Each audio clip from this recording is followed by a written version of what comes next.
It is 10:02. Good morning. I'm Lucas Panzica. The Tennessee Titans have extended outside linebacker Harold Landry to a 5-year, $87.5 million deal. Landry had a career-high 74 tackles and 12 sacks in 2021. After making the deal, the Titans will not tender restricted free agent defensive end Derek Roberson, per Mike Garofalo. And Field Yates of ESPN reporting this morning that the team has signed defensive lineman Tier Tart to a 1-year extension through 2022.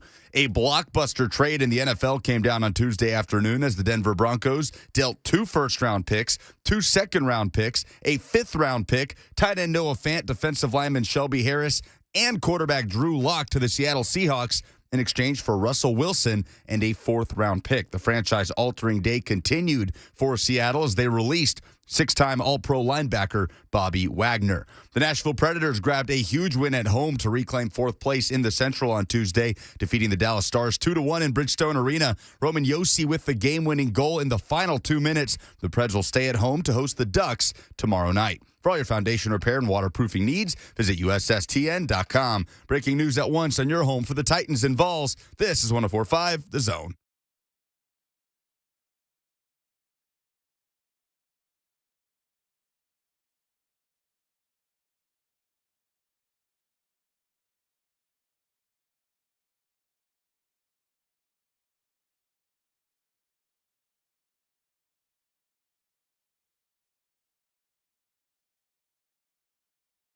Let's do it. Happy Wednesday. Welcome into 104.5 The Zone.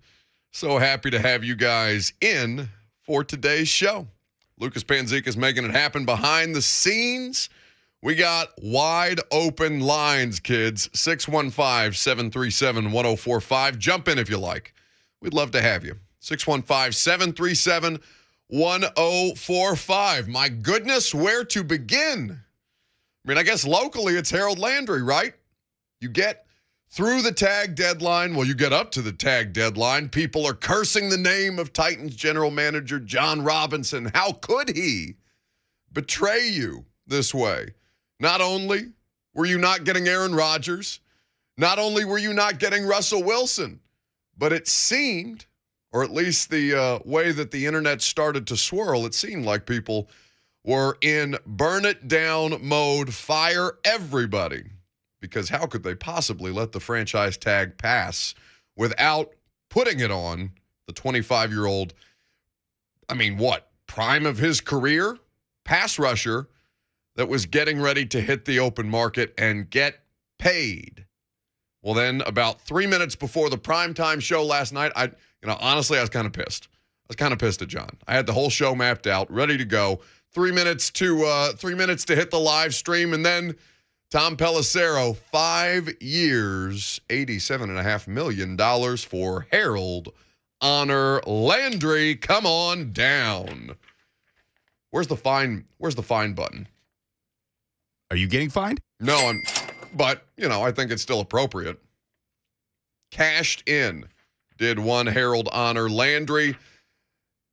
That is a substantial deal for a dude who has succeeded within the defense, but also has provided an extra element, some juice to that front four that's already so well equipped to go through and get things going. And I thought that this move, to me, sent a clear and obvious message to everybody in the NFL this year, and in particular to the teams that are on the Titans schedule in 2022. Everybody is going to prioritize, or at least is trending towards prioritizing, offensive efficiency in today's NFL. And I'm not saying that that's the incorrect thing. In fact, I think more times than not, you're going to win that way, particularly in the way that the league is constructed right now. But what happens when you kind of break from that mold? Not to say that you can't be efficient on offense still, but what happens if you commit the vast majority of your resources to wrecking everybody else's offensive efficiency? How many times have I said into this microphone, I can't imagine how tired you are of hearing me say it, but the thing that gives them the best chance to win the Super Bowl is that pass rush. And so to keep it together, I think, is as much or as important as anything that they could possibly do this offseason. Will it come with a cost eventually? Of course. Are they going to have to make some very difficult decisions in the future because of all of the different contracts that are on the horizon? Sure, every team does. This ends up being so worth it, though. Because when you look at not just the fact that the AFC West is on your schedule next year, but also Aaron Rodgers and a great many other highly competent, talented quarterbacks that are going to exist to make the league's life miserable next year, what can you do to counteract it? You can just wreck everybody in your path. You can maul these guys the way that this team did last year. I'm going to be fascinated to see how it plays out, and I'd like your reaction to this. 615-737-1045. Do you think that this was the correct decision to give Harold Landry the bag? This was what we talked about yesterday with Mike Giannetti, who is the founder of SpotTrack.com, right? The salary cap resource go-to for everybody at this time of year. And Lucas, is my question included in this soundbite? So let me set the scene for people. Not that I need to hear my voice more, but basically what I was asking Mike is this. How rare is it that an NFL team would commit significant resources to just one position after just one offseason prior, giving a player at the same spot the bag? And this is what Mike Giannetti had to say. Very, even if they think that they messed up on part one, right? I think you have to get through that and understand where you are with one more season of the 3 before you make a big move like this. So the placeholder tag, it's not ideal, but I think it is the right move for this franchise in this current window. So that's Mike yesterday. We're going to play a couple more clips. And you're also going to hear from John Robinson, who was on the radio show, because apparently, based on the reporting around this and in talking to some people, a lot of headway was made at the NFL Combine. I mean, this is for as little as the actual Combine events mattered to the football-consuming public writ large. The deals that are done there in this week in Indianapolis, I mean, they set the stage for the upcoming NFL season and, frankly, for years to come. A lot of progress was made on this Harold Landry contract last week in Indy, and to the benefit of the Tennessee Titans at this point, who, I mean, had limits, right? Had limits on how far they were going to be willing to go given the resources that were already committed. And by the way, if you're just looking at this on an average annual basis, this now vaults them into the top 5 as far as positional spending is concerned for that edge rusher position. But you've got an incredibly talented collection of skill position, or rather defensive players now on that front 4, or if you want to count the front 7. We don't know what the decision ultimately is going to be with a player like Zach Cunningham, but think of how deep and how front-end talented this Titans defensive unit is. Shall we work front to back? Jeff Simmons, Harold Landry, Danico Autry, Bud Dupree, David Long, Zach Cunningham, Christian Fulton, Caleb Farley / Jackrabbit Jenkins, who knows? But still, Elijah Molden in the slot, Byard, and Amani Hooker on the back end. Find me the weakness. This is like those terrible PFF graphics that get put out in the offseason when different people get signed and they show you a picture of 4 different players and say, who's stopping this offense? Well, in the same way, in my own crappy audio version of it, I mean, that defense is going to be difficult to navigate. Truly difficult. And everything gets so much harder on the opposition because the quarterback is going to be up against it on every single play. Not only are these 4 in particular, and we're not even talking about depth. And the depth is something that's going to have to be addressed. We don't know what Rashad Weaver is. We know that he's an interesting piece and you can plug and play with a lot of different guys. We know that they've just brought back Tier Tart, Field Yates reporting that, who was a restricted free agent, but at this point, they have committed to him for at least the 2022 season. So Derek Roberson out. You're going to have some of these guys cycle in and out, and it's going to very much depend on the health of the football team, as it does every single season. Like these things we know. But for what this team is designed to do, you're running a bit counterculture to the rest of the NFL. I mean, my God, we're going to talk about the Seahawks and the Broncos trade for Russell Wilson. I know that broke right as we were wrapping up yesterday, I believe. So we didn't really have time. I don't think the details were made public at the time that we were signing off for the show yesterday. But think about just the amount of resources that Denver had to give up to get a quarterback. Everybody, especially on this side of the bracket in the AFC, it's an arms race, baby. So how are you going to find ways to combat Mahomes, Wilson, Herbert, Burrow, Lamar, on and on and on, Josh Allen, on it goes, right?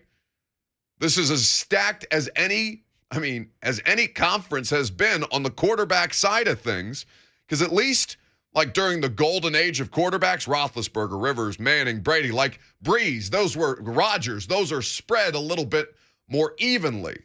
But now things are so heavily imbalanced. Lucas put together a list of quarterbacks on either side, AFC and NFC, and we'll tell you which quarterbacks the Tennessee Titans are going to face in 2022 as well. But at this point, counterculture works, because you saw how effective it was last year. Now, with the way that you've structured the Harold Landry contract, I believe Kaharski was the first one out there with him having a first-year cap hit, him being Harold Landry, having a first-year cap hit of just over $5 million, which, by the way, is the exact same way that the Bud Dupree deal was structured.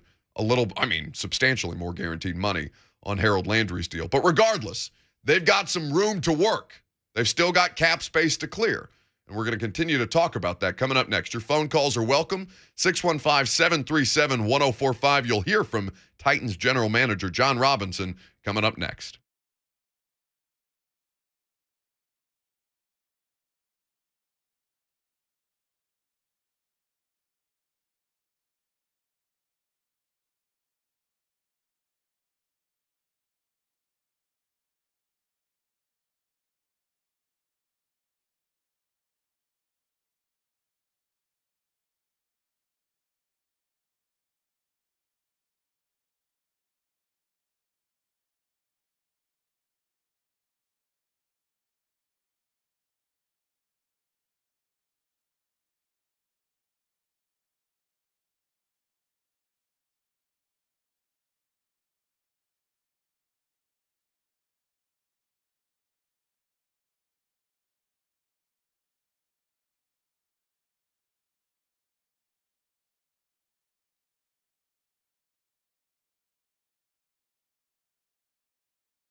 That, kids, is literally the sound of money.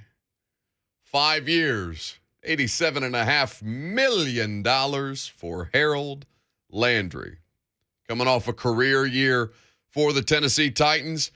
We were talking to John Robinson about this, a week ago, up in Indianapolis at the Combine. And at the time, they were getting ready to have more meetings about the Harold Landry situation. And, from everything, you're never going to box these guys in on, hey, so John, since you're here on the radio show, you want to break some news real quick? You want to tell me where you are in your contract negotiations with Harold Landry? I know because I've tried that with John before, and it doesn't necessarily work.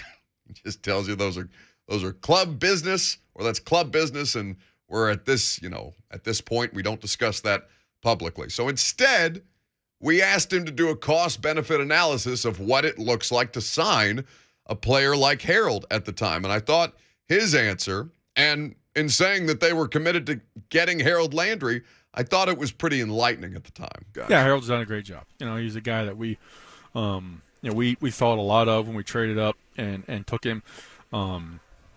He's played a couple different spots for us. He's been productive year in and year out. Some years statistically, sack-wise, have been better than others. Certainly he played good for us. I think he benefited from some pieces that we had around him, and I think some of those pieces that we had around him benefited from him. That's football. That's a team.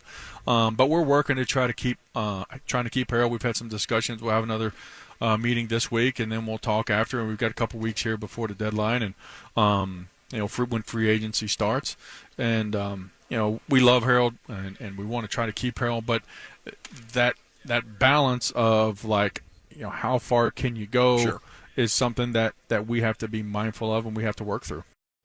So that was John on the radio show last week. We had a couple of good conversations, I think still well worth your time to check out, even though we're about a week removed from it.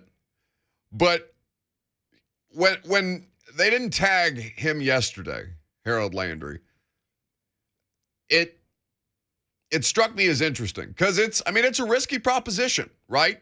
There's a bunch of teams who were not comfortable enough in their negotiating position with, let's say Chris Godwin, who you saw reports flying all over the place that the Bucks and his representation, or at least the Bucks, were working frantically to try and come to an agreement with his representation. They couldn't get the deal done. They tagged him yet again. You saw a couple of different instances of this across the NFL yesterday, where 8 players ended up getting the tag just so they wouldn't hit the open market and the teams could maintain control. And so it's, how big a risk you want to assign to the idea that not tagging him basically meant if they lose him, they lose him. And you were going to have to live with the consequences of that decision. But also, it takes a tremendous amount of trust on both sides for them to say, okay, we're fine to not tag. If you don't want the tag, we won't tag you. And I don't know that Harold's representation specifically said, hey, we would prefer to not be tagged, and we will operate in good faith to continue to find a deal, to continue to find a solution to this, because you've expressed a need to continue, or a want rather, a desire to continue to keep our client employed here in Tennessee. And because of that, we will continue to operate in good faith and try and find a deal that works for both sides, even though you're basically saying, like Mike Vrabel and Randy Bullock in Seattle, right? Jesus, take the wheel, that whole deal. There's a degree of that. But it speaks to the way that, one, John has continued to maintain relationships with not just the players, but with their representation, because consider the guys who have gotten deals done under John, big money extensions, right? This goes back to 2017 with Jarrell Casey, who was not obviously a John acquisition, but Robinson recognized the need to keep him here in Tennessee and signed him to a lucrative extension at the time. That was with Drew Rosenhaus as his representation. I know because that was the first day. That was my first day on the job, the Jarrell Casey signing. They were taking it. They had just renovated the St. Thomas Sports Park facilities at the time, and the PR staff was walking us through the new shiny weight room. Meanwhile, John Robinson, Drew Rosenhaus, and I guess to Adam Schefter somewhere, or somebody texted Schefter a picture, a deal of Jarrell Casey like 6 rooms over signing a deal, and that was the first time that I physically felt dunked on by Adam Schefter. It's pretty welcome to the NFL type of thing, but for the media side of the rookie deal. But John Robinson signs Jarrell Casey in 2017, gives Taylor Lewan the big contract in 2018, does the same for Kevin Byard in 19, and then in one of the more unprecedented off seasons that we have ever had in professional football, you've got 2 contracts that you have to make really big decisions on. One, a guy who, saved your season in Ryan Tannehill. Truly saved your season in 2019. Could have that thing, and I understand that there's a lot of heat for Ryan Tannehill now, rightfully so. You cannot have your season end that particular way with the quarterback being the biggest source of your ills, for lack of a better term. Not all his fault, but still, he is the most public, front-facing image of what it was to lose to the Cincinnati Bengals as the number 1 team in the AFC side of the bracket in the playoffs this year. You can't have that. But at the time, Ryan Tannehill had very much saved their season and probably saved the trajectory that this franchise was on, which was Marcus isn't working out. Oh, dear God, blow it all up. So you reward Ryan Tannehill with a contract first. And then there's Derrick Henry, who's sitting out there in the middle of the first pandemic offseason as a running back with little precedent. And people like me, cowards at the time, were terrified for, reasons that I cannot possibly explain because it's not my money. What do I care who they give the money to? But I was looking at that and screaming, oh no, like these so rarely work out, these second contracts for running backs, especially one with a workload like Derrick. I was out there loudly saying, I don't think this is a good idea. And then who has the most egg on their face 3 years after the fact? But me, because all Derrick did was lead the NFL in rushing 2 years back-to-back, crack 2,000 yards, and put himself legitimately in the conversation for league MVP. Yeah, what's Deion Lewis up to? Not much. Not much. I think he had a brief stint with the Giants. Why are all the Titans cast-offs, by the way? Maybe this is a summer show. Every Titans cast-off in the world ends up in New York. Like, why? Adore, Isaiah Wilson. How did you just say Adore Jackson's name? Adore Jackson? Adore? What did you say? Adore Jackson? Adore? I've always said Adore, like Adore It Jackson. doesn't matter. He's a Giant now. Logan Ryan, Isaiah Wilson falling asleep in meeting rooms and getting caught stealing food from the cafeteria. Lots of Titans cast-offs end up in New York under Dave Football Gettleman, who I guess is no longer the general manager. But regardless, you have to operate with a ton of trust in that general manager at the running back position because, we had no idea what that was going to look like. They could have screwed Derrick Henry royally. They could have put him in a terrible position. And maybe Derrick would have had more leverage in any other year. But we had no idea what this situation was going to bring about, and Derrick needed a contract. So they franchise tagged him and then still worked towards a deal getting done. That takes a tremendous amount of trust for two sides to be able to operate that way. And again, it speaks to the caliber of the organization that they are currently running. This was not the case. How many of you Titans fans out there associated this franchise in particular with being cheap, with not being willing to reward talent who had done everything that could be asked of a football player to earn a second contract, and instead, for years, not under John Robinson, but for years prior, they would just let great players walk. Now, you would have to pick your spots, and we could go through each individual, each high level free agent, and whether their careers ended up panning out or not under the previous administrations. We could spend 3 hours if we wanted to on that. I don't necessarily know that there's the time for that today. But I think in doing this, it's not just about continuing to add good football players. It's about who you are as an organization, who you are as a club, and who it is that represents you when it comes to acquiring talent. Remember the conversation we had when they traded for Julio Jones? And in the case of Julio, which we're gonna get into in a lot more detail tomorrow, because I do think this changes the circumstances of Julio Jones' situation for 2022. But again, that's a show for tomorrow. You're looking at the Tennessee Titans as a destination franchise, a place where people are coming to ring chase. That was, think about that. That was just nowhere near the case a couple of years ago.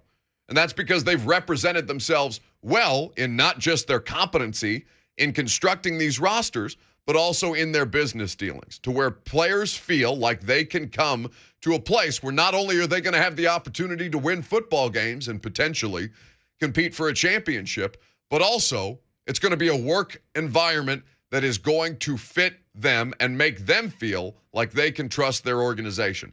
Are there going to be cold-blooded, cold-hearted business deals ahead? Hell yes.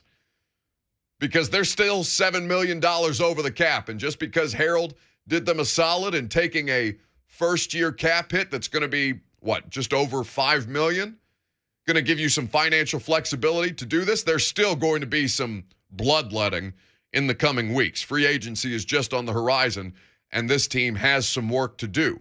We'll get into that later on. But for all of the different deals that they've done here, I think this is emblematic and a part of a trend to where if you operate exactly the way that this franchise needs you to operate, they are going to reward you. Or if in the very worst case scenario, they're going to continue to put you in a position to where you can cash in at some point, whether it's here or elsewhere. I really thought that John handled the deal in this situation particularly well. Because like I said, it takes trust to not tag that kind of a player and to risk him. Because that number, $17.5 million average annual value, that could have ballooned very, very quickly on the open market, given what guys are getting paid right now. Most teams want to keep a star free agent. They'll use that tag even if it sours business relations a little bit. There was no charade there. It was a very open negotiating process from all sides. And now it puts the Tennessee Titans in position to continue to maximize their best asset as a football team, which is we're going to cave your skull in, snap in and snap out, because our pass rush is better than yours.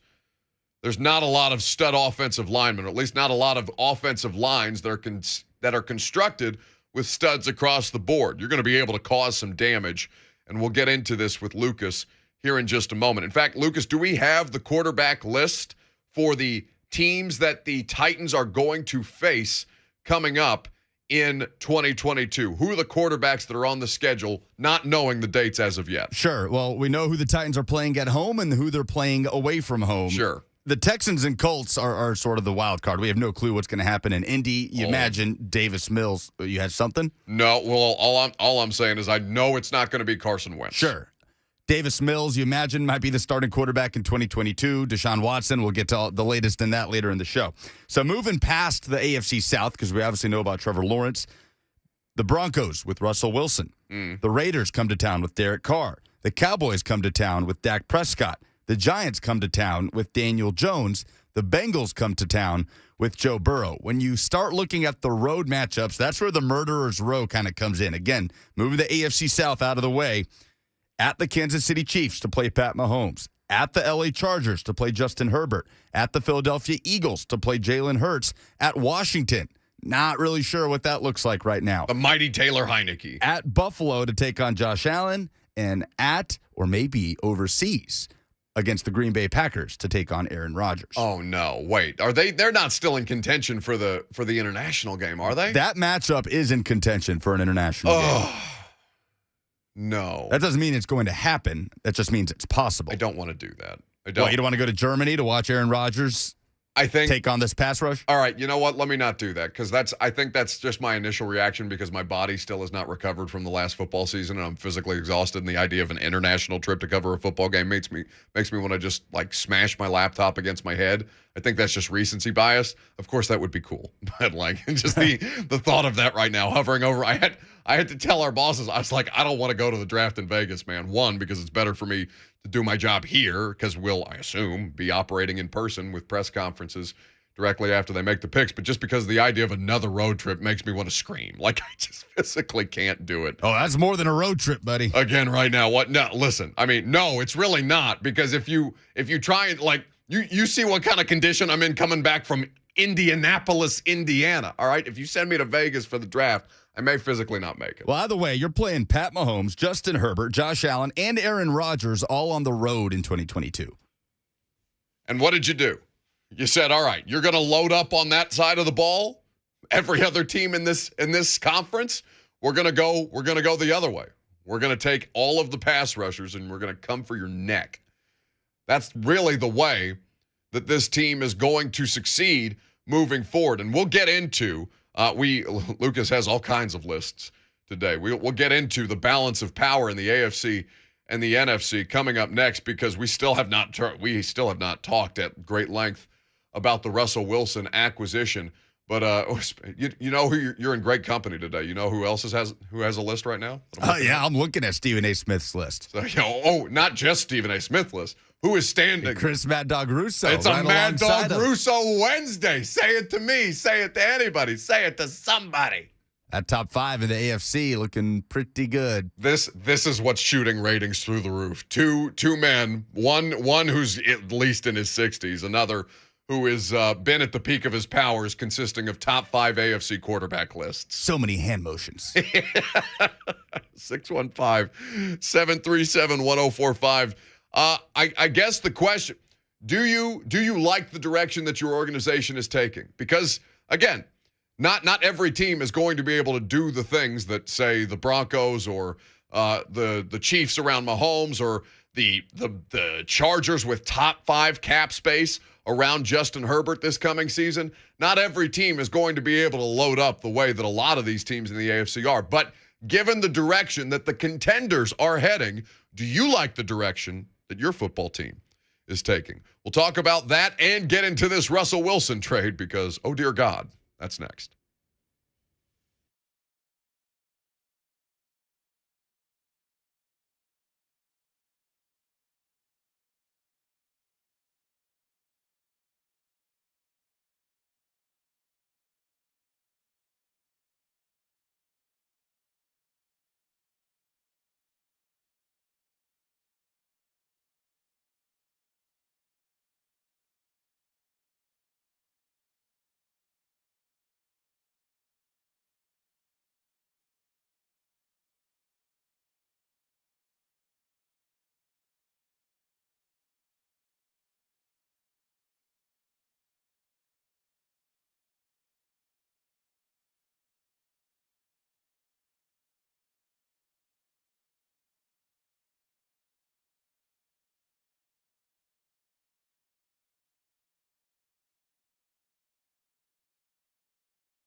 Welcome back.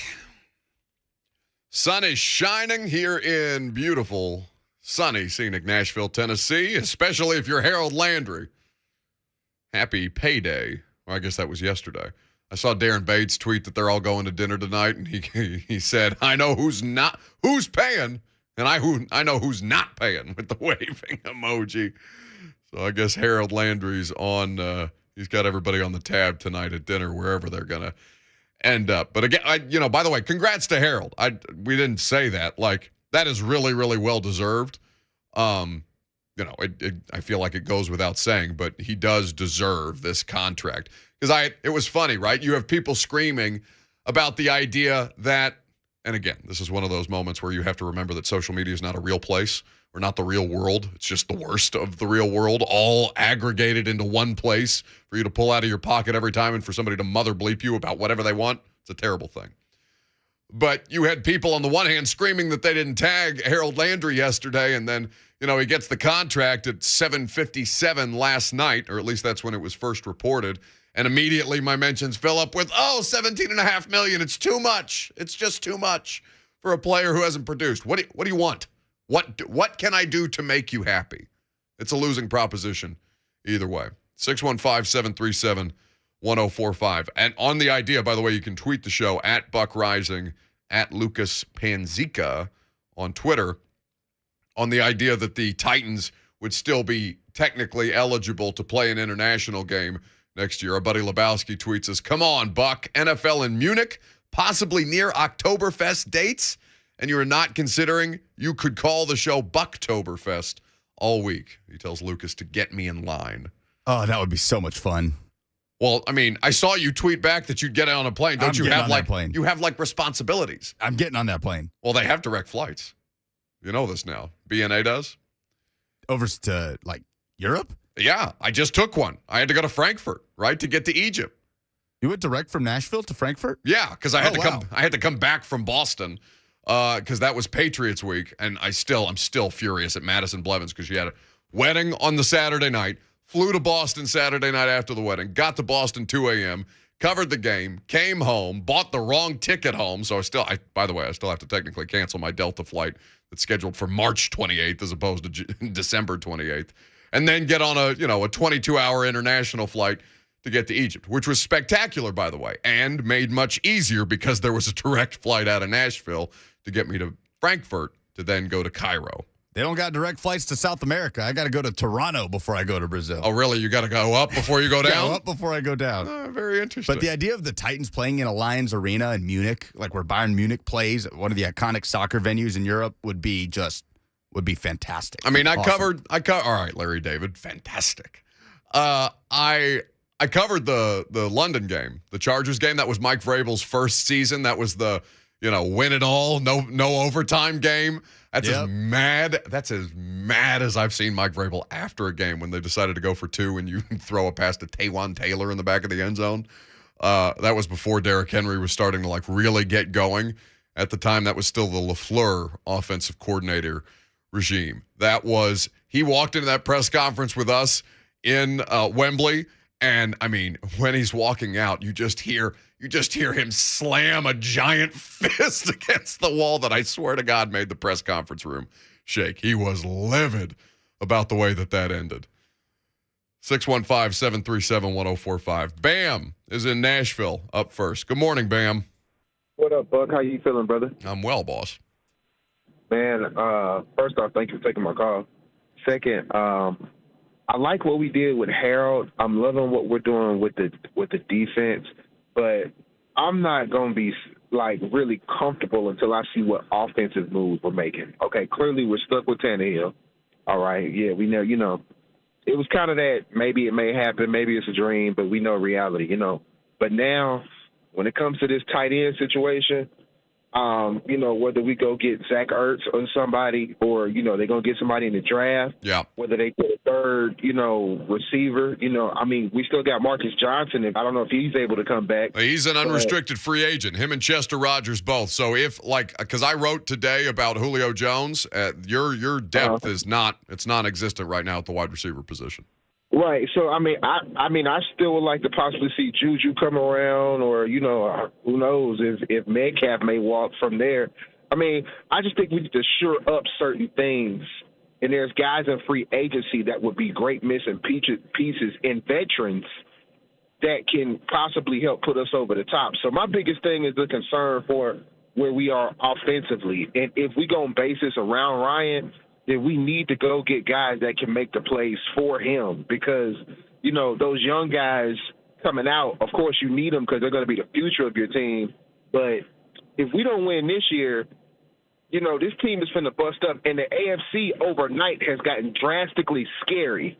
So it's going to be an even bigger uphill thing to climb this year. You know what I'm saying? So I'm just kind of anxious to see how that's going to go, really, to be honest with you. So, yeah, that's my take. But I wanted to hear your opinion on what I just said as well, too. Thanks for the call, Bam. Look at that, getting in under the music. You're getting soft, by the way. You're giving them a lot more leash than I would. I play favorites. You know this. Bam's a favorite. But why? Because he invited you to come hang out one time? So you can buy Lucas Panzica's affection. So be my friend, and I'll let you talk on the air as long as you like. Hey, Bam gets groovy at the Bourbon Street Blues and Boogie Bar, so he's on my good side. Well, that's one of your no free ads, but that's one of your haunts, right? Yeah. You and Blue, I can't imagine in that. I've never actually been. I'd love to go. It looks like a great time. It's the place to be at 2 a.m.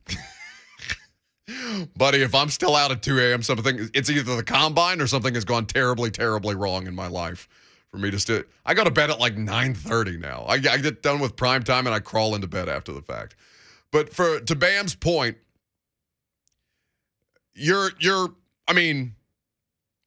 not giving up on the offensive side of free agency. Again, like the smaller year one cap hit for Harold gives you plenty of room to maneuver for 2022. And if you were looking for the closest thing to replicating the Rams formula to success without having to do the giant quarterback trade, you can still push all your chips in for this year.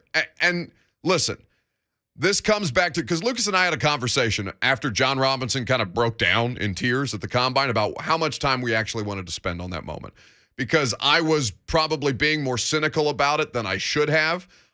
Fairly or unfairly to John, again, far be it for me to judge how a human gets emotional, especially in a sport and in a business where people you don't see general managers or coaches break down in tears that way. Not that he's outright ugly crying, but still, that doesn't happen.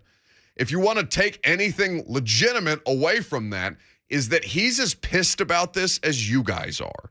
So much so that it is physically bringing him to tears. Now, I'm inclined to think my general thought process is, for anybody who still feels that way, please just get the hell over it and figure out how to make it right in 2022. And you know what John's doing? He's getting involved in this arms race in the AFC to make sure that it doesn't happen again in 2022.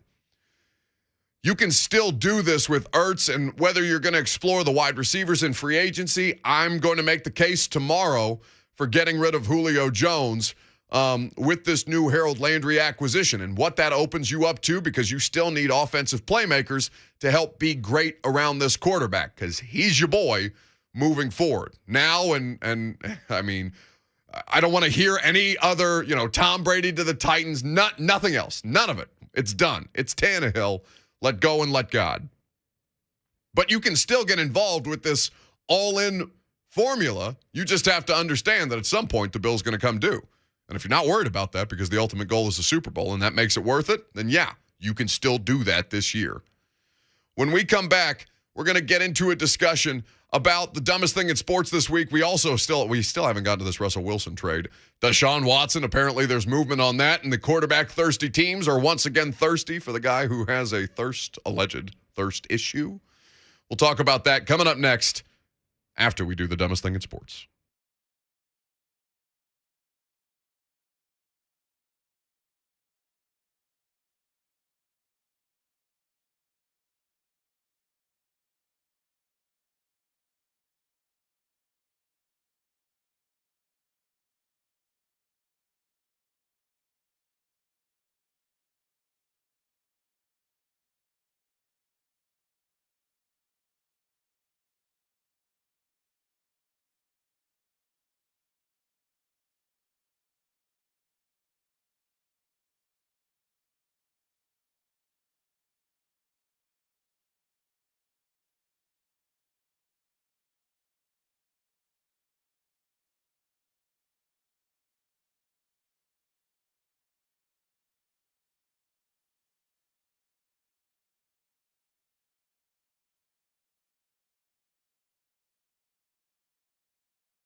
It is 11 a.m. Good morning. I'm Lucas Panzica. The Tennessee Titans have extended outside linebacker Harold Landry to a 5-year, $87.5 million deal. Landry had a career-high 74 tackles, 12 sacks in 2021. After making the deal, the Titans will not tender restricted free agent defensive end Derek Roberson, per Mike Garofalo and Field Yates of ESPN reported this morning. The team has signed defensive lineman Tier Tart to a 1-year extension through 2022.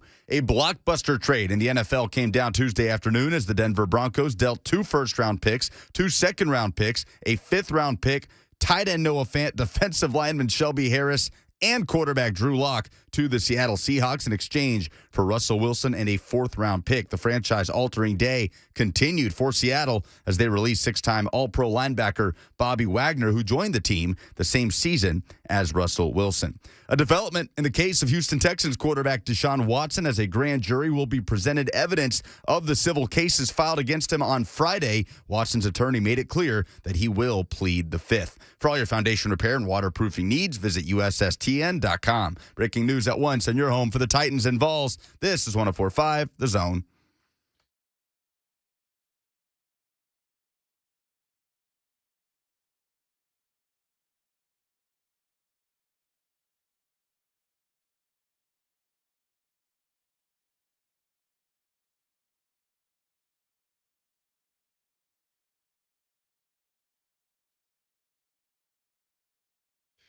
Hour number 2 off and rolling. Welcome in, welcome back, wherever you have been listening to us, or if you've just started now, happy to have you in for today's show. Lucas is making it happen. We're talking Harold Landry, Tennessee Titans, AFC arms race, and we haven't even gotten to the rest of what the hell happened yesterday because the NFL news cycle went wild. 615-737-1045. Jump in if you would like. 615-737-1045. Got the dumbest thing in sports momentarily. Got a couple of dumb things that we need to talk about. We need to air the grievances Festivus style about people who just can't help but get out of their own way. We'll do that momentarily, but first to the phones. Kyle, calling us from Savannah, Georgia, wants to chime in today. Hello, Kyle. I'm doing good, man. How you doing? I'm well, thank you. All right, so yeah, I wanted to talk about the Russell Wilson / Aaron Rodgers trade and Okay. how the Titans won. Obviously, we won that because he didn't end up going to the Colts. None of them went to Colts. That's awesome. But I wanted to get to the point where what Denver did to trade all the way those picks and how the new NFL, where we go from a 16-game to a 17-game season, and also the practice squad increasing to 16 players, that is huge. Trading away all those picks is going to kill the Broncos if they don't win anything in the next couple of years. And I'm happy with J-Rob and what he's done with the squad. And what he did last year just proves to me he's ready for the next NFL phase, which is possibly another 18-game season. Who knows? But what he did with last year's roster, it just shows me he's ready. And I'm glad we did not make a trade like that Denver did. And I'd like to hear your thoughts on that, and if you could keep me on line. Thank you. All right, Lucas, leave him there. He can listen to the music while he waits. Thank you for the call, Kyle. 615-737-1045. Again, soft on the music. Losing your touch, losing your edge. It's a shame. So, yeah, we haven't talked about the Russ trade because the details weren't out while we were still on air yesterday. So one of the biggest trades in NFL history, it's a significant package of players and draft picks to Seattle in exchange for Russ. In fact, Russ has just tweeted out, "Seattle, I love you, forever grateful." #3. I can't wait for all the Mr. Unlimited jokes with recreational marijuana out in Denver, although I guess it's legal in the Washington state as well. He's got it in Seattle too. Maybe that's the birth, not to allege anything, but maybe that's the birthplace of Mr. Unlimited. One too many gummies, and now you're Mr. Unlimited, and you're soaring through the sky with Ciara at your side. A conversation for another day. But the Broncos traded quarterback Drew Lock, tight end Noah Fant, defensive lineman Shelby Harris. So 2 good starters and 1 quarterback that doesn't have a future there. 2 first-round picks, the number 9 overall selection, and a first-round selection in 2023. Keep in mind, a top 10 pick this year less valuable than it would be in any other year, just given what the draft class looks like. And then, so 2 second-round picks and a 2022 fifth-round selection to the Seahawks for Wilson and a 2022 fourth-round pick. So it's a massive deal. Stafford's kind of the precedent, right? If you're going to move Matt Stafford for 2 first-round picks, then that's the starting point to acquire Russell Wilson, because Russell Wilson had not just playoff wins on his resume, but a Super Bowl ring, and probably should have had 2 had Pete Carroll not botched that at the end. What that does, because what Kyle in Savannah is alleging is that this trade could blow up in the Broncos' face because of what they've just sacrificed to go get a quarterback. But I would say to you, I mean, what have the Broncos done with the draft picks that they've had post Peyton Manning that would give you any indication that they were going to be in better position to keep those draft picks and try and go find what, the next Drew Lock? Did you realize they've had 11 starting quarterbacks since Peyton Manning retired? Yes. I heard that number yesterday, and I had no idea it was that high. Maybe not 11, but I mean, there's been a substantial amount. Because, like, you're talking Paxton Lynch, Simeon, Drew Lock, Teddy Two Gloves. You could go through the list. There's been a couple of different guys who have started games for them in the middle of the season when there were injuries. Paxton Lynch ever start a game? I want to say that he has 1 start to his credit. But I think because I'm pretty sure he lost out over Trevor Siemian. But again, Joe Flacco. I mean, that's right.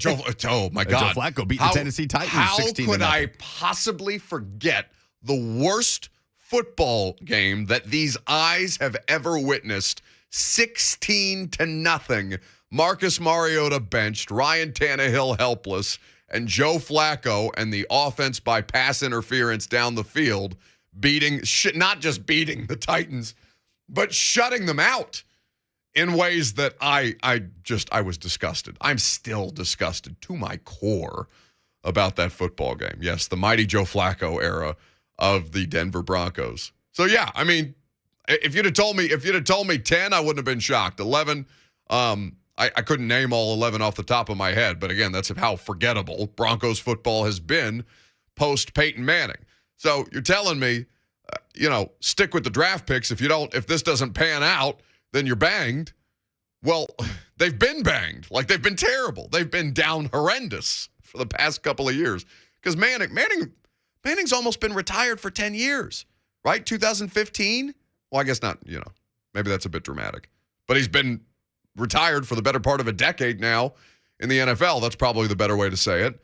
So they've been just mired in mediocrity since then. What else do you want them to do? All right, now the dumbest thing in sports. Let's be honest. You've already seen something this week that made you say, "What the is this?" That's bullshit.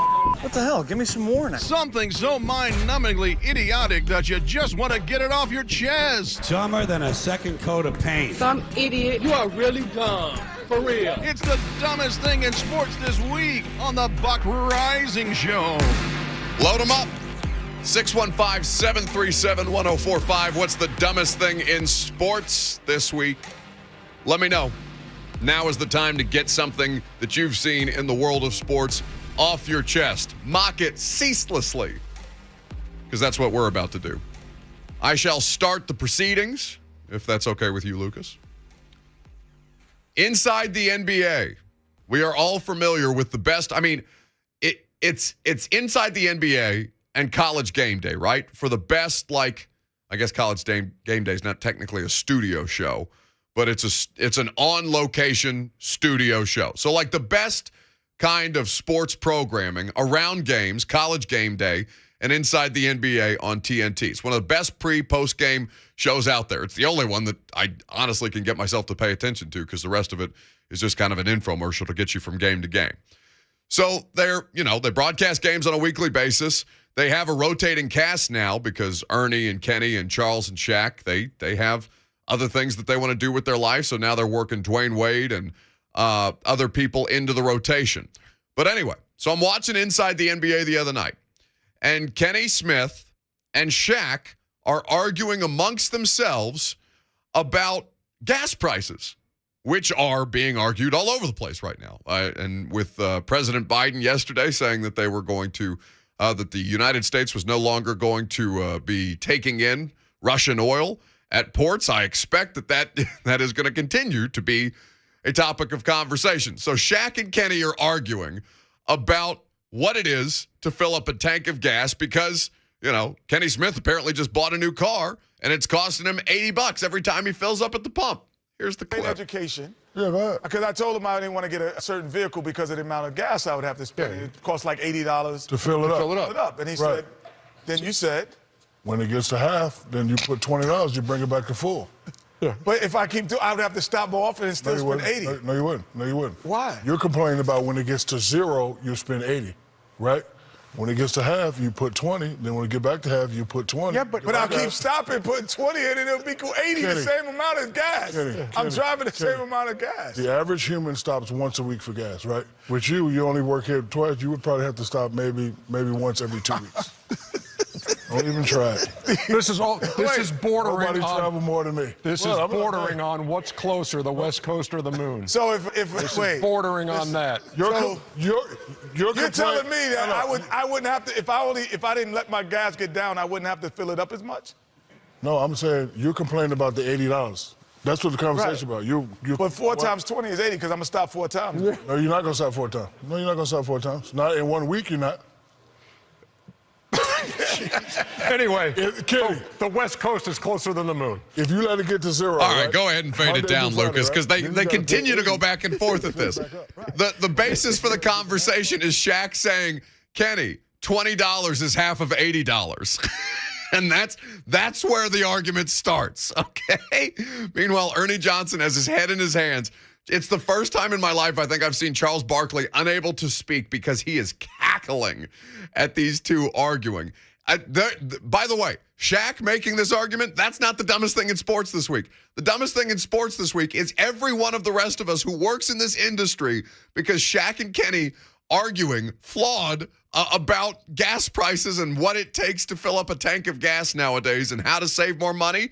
That is more compelling sports television than anything anybody has done in this calendar year. The dumbest thing in sports this week is all of the rest of us who are trying to entertain you in ways that we could not possibly hope to, the way Shaq and Kenny just did. This is the most unproductive conversation you've ever heard, but you just can't look away. It was tremendous. I inject that into my veins. That was performance art. Lucas, what's the dumbest thing in sports this week? The dumbest thing in sports this week, as the Denver Broncos are in the news, a blockbuster trade acquiring Russell Wilson. The Denver Broncos are also for sale. And the dumbest thing in sports this week is Antonio Brown, when approached by TMZ, saying that he and Kanye West are extremely serious about purchasing the Broncos. Was approached by a TMZ reporter on the street, and Antonio Brown said, "Tell Roger Goodell, call me. We're working on it. We are extremely serious about it. We're working towards it to get it done."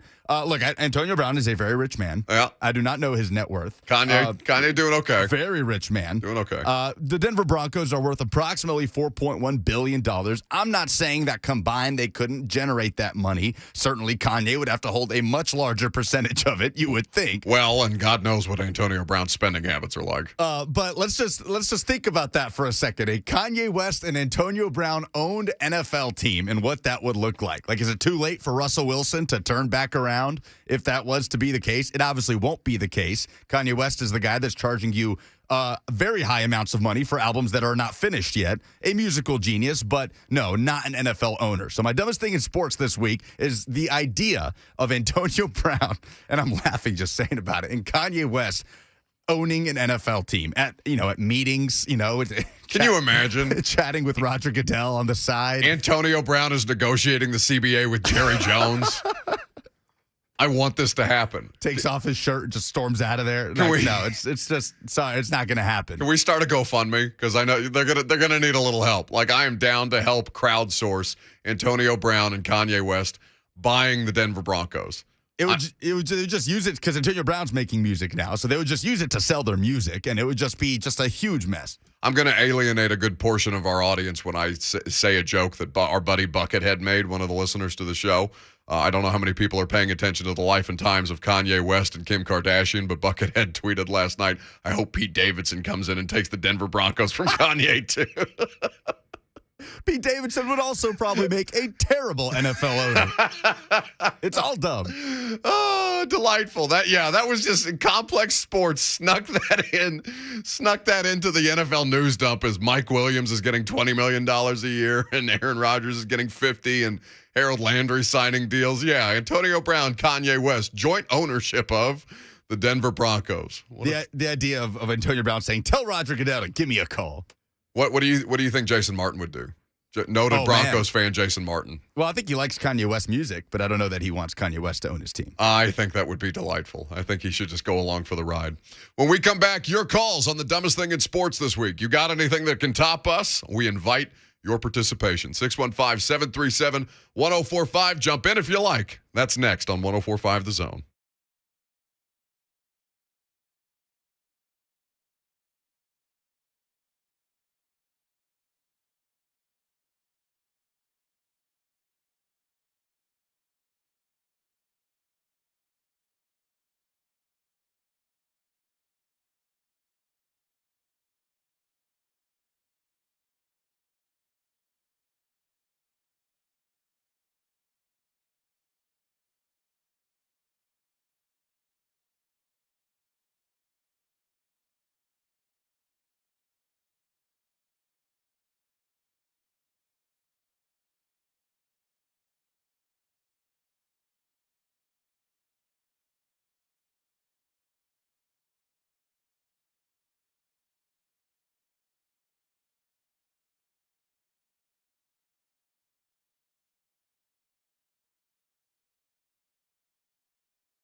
Dumbest thing in sports. Let's get some phone calls in, shall we? There's a lot of options on the board. To refresh your memory at this point, I went with just the collective sports media for not being as good at our jobs as Shaq, Kenny, Ernie, and Charles on the NBA on TNT. Lucas, remind me, what was yours? Kanye West and Antonio Brown right. saying they are serious about buying the Denver Broncos. I don't know if anybody's going to be able to top yours specifically. Yours is a really good one. But what's dumber, the idea, like the actual idea of them owning an NFL team, or the idea that they would actually buy the Denver Broncos, or that the NFL would let that happen? All of the things. Yes. Yes is the answer to the question. I just the idea of Antonio Brown storming out of a meeting room across a table from, John Mara or somebody like that, shirtless and screaming because of something. It delights me. I hope that happens. I don't think it will. Jordan is in Nashville, up first with the dumbest thing in sports this week. Hello, Jordan. Hey, guys. Hey, over the weekend, Chris Fowler of ESPN tweeted a photo of a bridge lit up blue and yellow in support of the country of Ukraine and everything that's going on there. Yes. Well, his colleague, Desmond Howard, comments and says, "Go blue." Hey, Mr. Howard, no. Feel free to turn on the news from time to time and see that there are actual things that are going on outside of Ann Arbor, Michigan. Oh, my God. Yeah, that's a good one. You're kidding. That's a good candidate. How did I miss this? I'm Googling it right now. Oh, God. Mistaken tweet at Ukraine tribute goes viral. Oh, no. Des. How can you? I mean, I need to see a picture of the bridge. How could he screw this up? It's a tweet that says "Go Blue." I'm reading the headline on Awful announcing now ESPN's Desmond Howard is developing a reputation for making his thoughts public before stopping and checking. Is this a good idea? What an article. He can add another one to the list for a since deleted tweet on early on Saturday. Friday night, ESPN college football announcer Chris Fowler tweeted out a picture of a Memphis bridge. Wonder what Chris Fowler's doing in Memphis. Lit up with the colors of the Ukrainian flag, a show of support for the nation currently at war with Russia. All across the world, cities are showing their support for Ukraine by lighting up local landmarks in Nashville, too. Ukrainian colors. Yes, this is true. All right, so I've seen a picture of the bridge.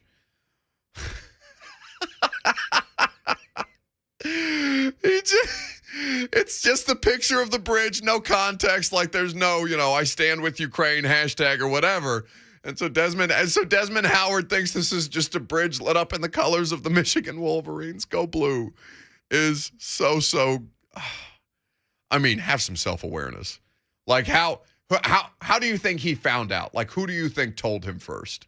Oh, do you think he checked his mentions, or do you think somebody called Desmond Howard and said, "Hey, Des, buddy, like, the tweet just now, maybe we delete that one." I hope someone called him. I do too. I hope a close personal friend called him. Do you think he has any? Chris Fowler himself. I feel like in the social media era, it's impossible to not know what's happening in the country of Ukraine right now. So I'm going to assume that Desmond Howard is aware, just even tangentially, of world events.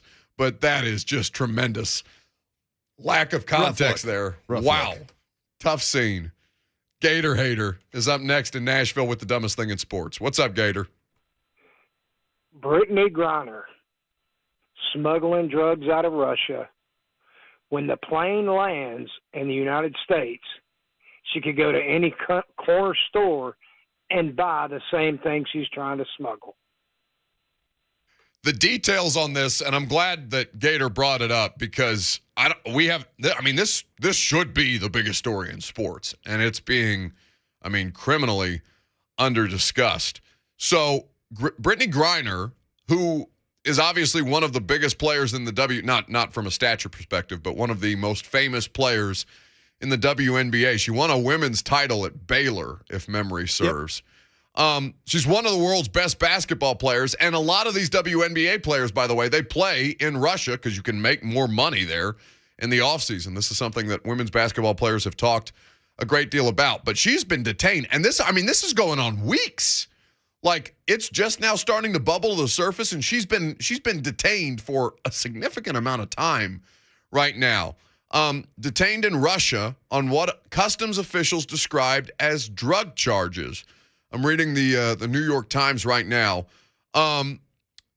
She has become entangled in a geopolitical issue. Instead of preparing for the season that's less than 2 months away, she is believed. So we don't even know if she's being detained in Russia, because the article says she is believed to be detained in Russia on what custom officials described as drug charges, with little word on her case or her well-being during the war in Ukraine.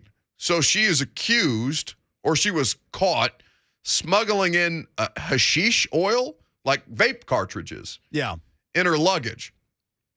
The Russian authorities, who said Saturday that they had detained an American athlete on these drug charges, did not name Brittany Griner, but apparently a Russian news agency has. So they've got like Jen Psaki, the White House press secretary, answering questions about Brittany Griner at White House press briefings.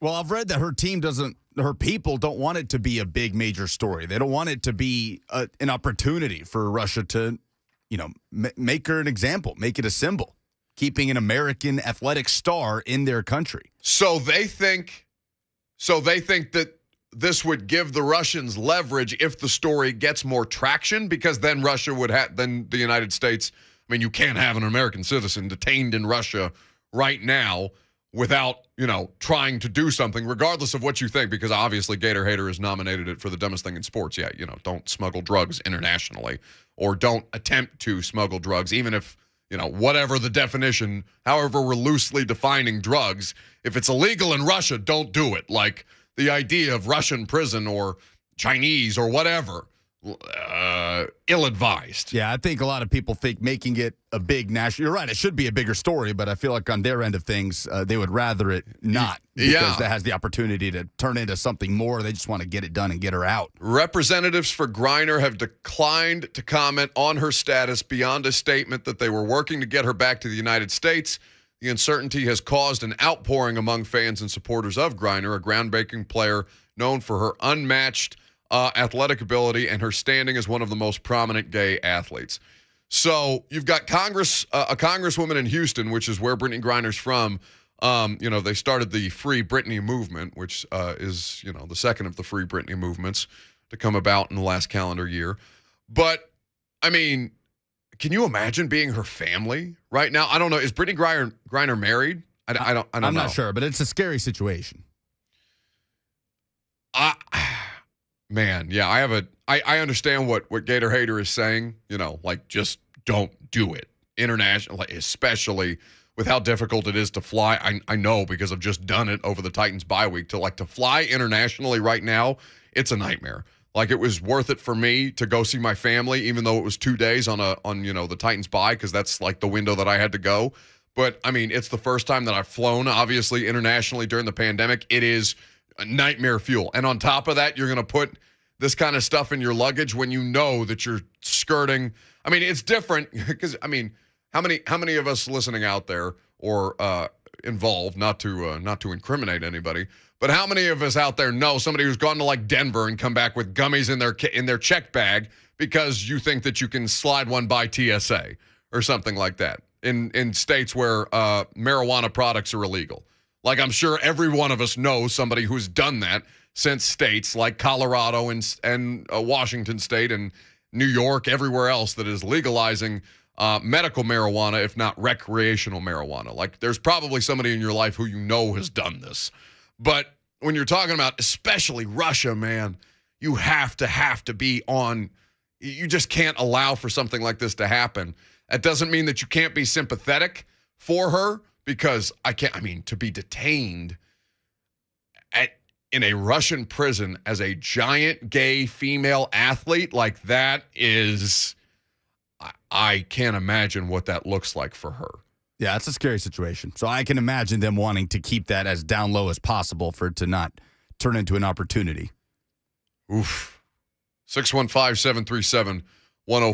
What's the dumbest thing in sports this week? Can you imagine? This would be international scandal if it was a more prominent athlete than Brittany Griner.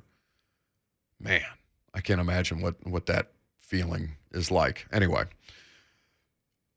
As we do we have tweets on the dumbest thing in sports before we pivot back into NFL stuff? Because there's a lot of NFL stuff that we haven't had the opportunity to talk about yet. And there seems to be some news on the baseball front as well. We have tweets. Josh says Florio's report of Rodgers possibly coming to Tennessee. Another Josh says Titans fans whining about not getting Aaron Rodgers. The whining about the Aaron Rodgers situation yesterday, I can't help you people, and I mean you people, right? Because I saw several tweets from people that I respect, from smart people, saying like things like the Titans season in 2022 is over already because of the trade yesterday, or the biggest losers of the NFL news cycle yesterday were the 2022 Tennessee Titans. And then all they do is sign one of their best pass rushers to complete what is arguably the best pass rush in sports right now. To fortify what they need to do and do it in a way where they can still continue to add pieces on offense. Like the amount of whining about the Aaron Rodgers situation in particular, just to get a rise out of people, I think is one of the most detestable things about this NFL news cycle.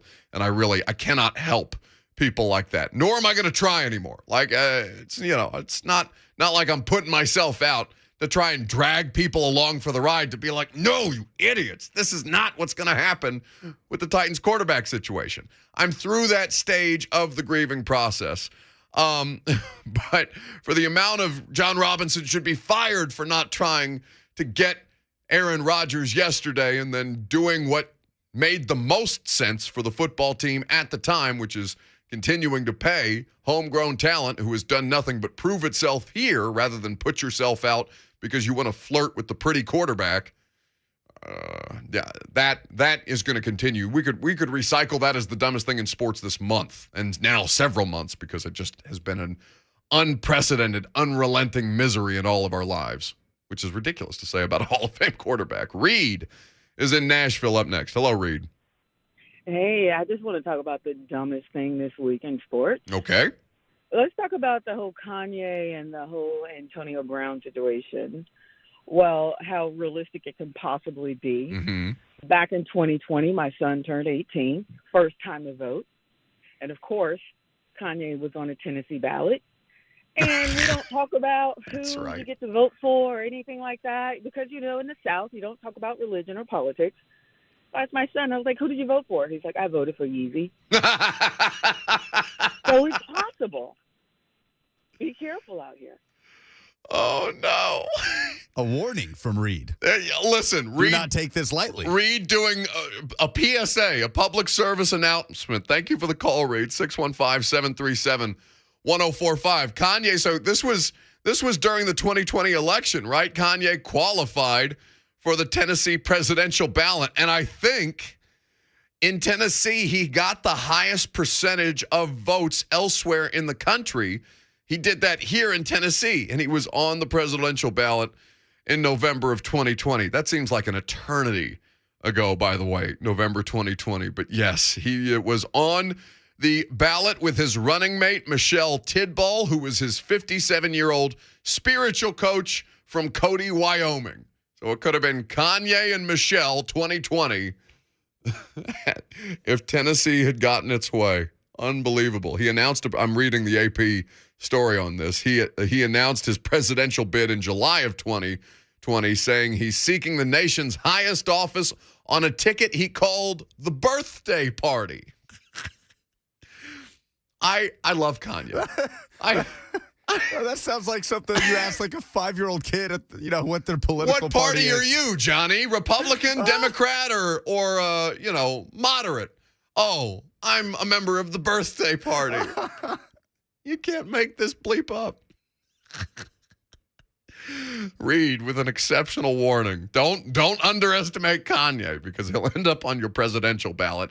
And then there will not that I'm calling people who voted for Kanye dumb. I'm just saying there are people who are going to lean into these shenanigans, and then all of a sudden Kanye 2024. Charlie is in Franklin. Oh, Charlie in Franklin. Long time no talk. Hello, Charlie. What's happening? I wanted to give some information on the NBA as far as the airports. Back in the 90s, I through missionary work with our missionaries over there in the countries, I've been through the Beijing airport. I've been through Frankfurt, Germany airport, and I've been through the Moscow airport 2 different times. And it's not like anything anybody could imagine international to go through. And to give you an example, coming back out of Beijing, we went over there to a missionary lady that worked with the reindeer people. That they rode them, ate them, used them for clothing and everything. Sure. And so she's over, and we had a shipment of windmill over there to do all the stuff where there was no electricity.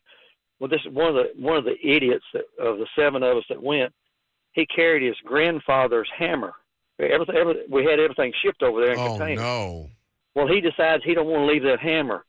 So he puts it in his luggage. Well, we're going back through Beijing, getting ready to get out of the country, and he and I are the last 2 of the 7, and they find it. Within about a minute and a half to 2 minutes, there were probably 6 Chinese soldiers or whatever they were surrounding us. And of course, they didn't bother me. I was just kind of standing aside waiting on him. And it took him, we almost missed the flight. It took him almost a half an hour to convince those people that, he was going, wasn't going to do anything with it. And of course, they took it and put it in his luggage that wasn't his carry-on luggage, and finally let him through. And same thing in Moscow. When you go up through there and you hand them your passport, they don't just look at you. They give you this dead stare for about, seems like 5 minutes. Of course, it's not. But they look at you like if you flinch, they're going to figure out what's wrong with you. Pull you aside. Yeah, he'll pull you aside. And I told my wife, I said, it's not.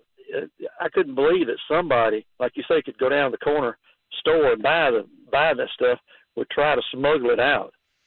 I mean, I'll be very surprised.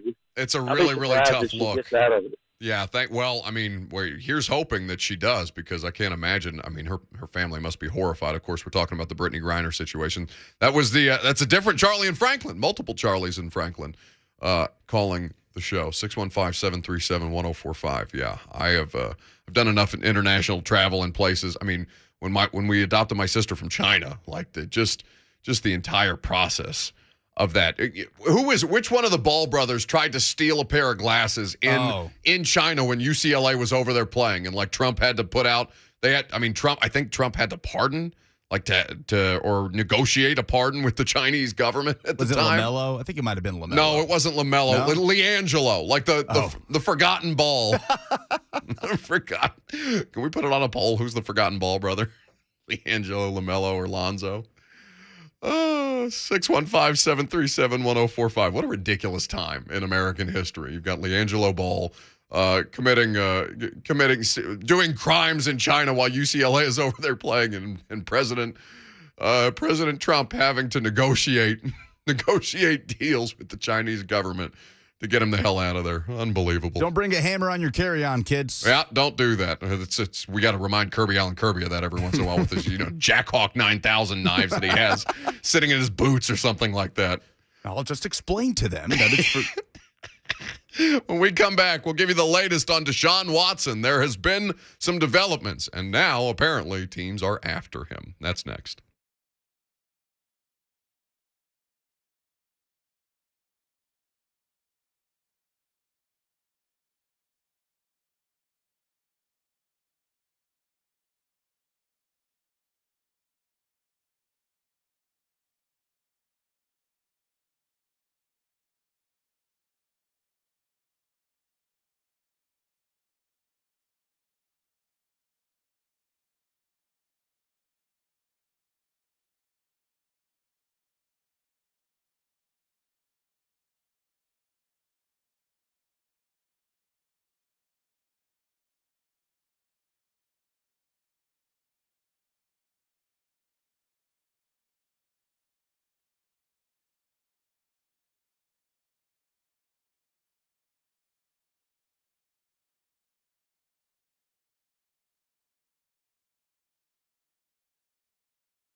We haven't done a Deshaun Watson update in a while because there hasn't been really anything to update.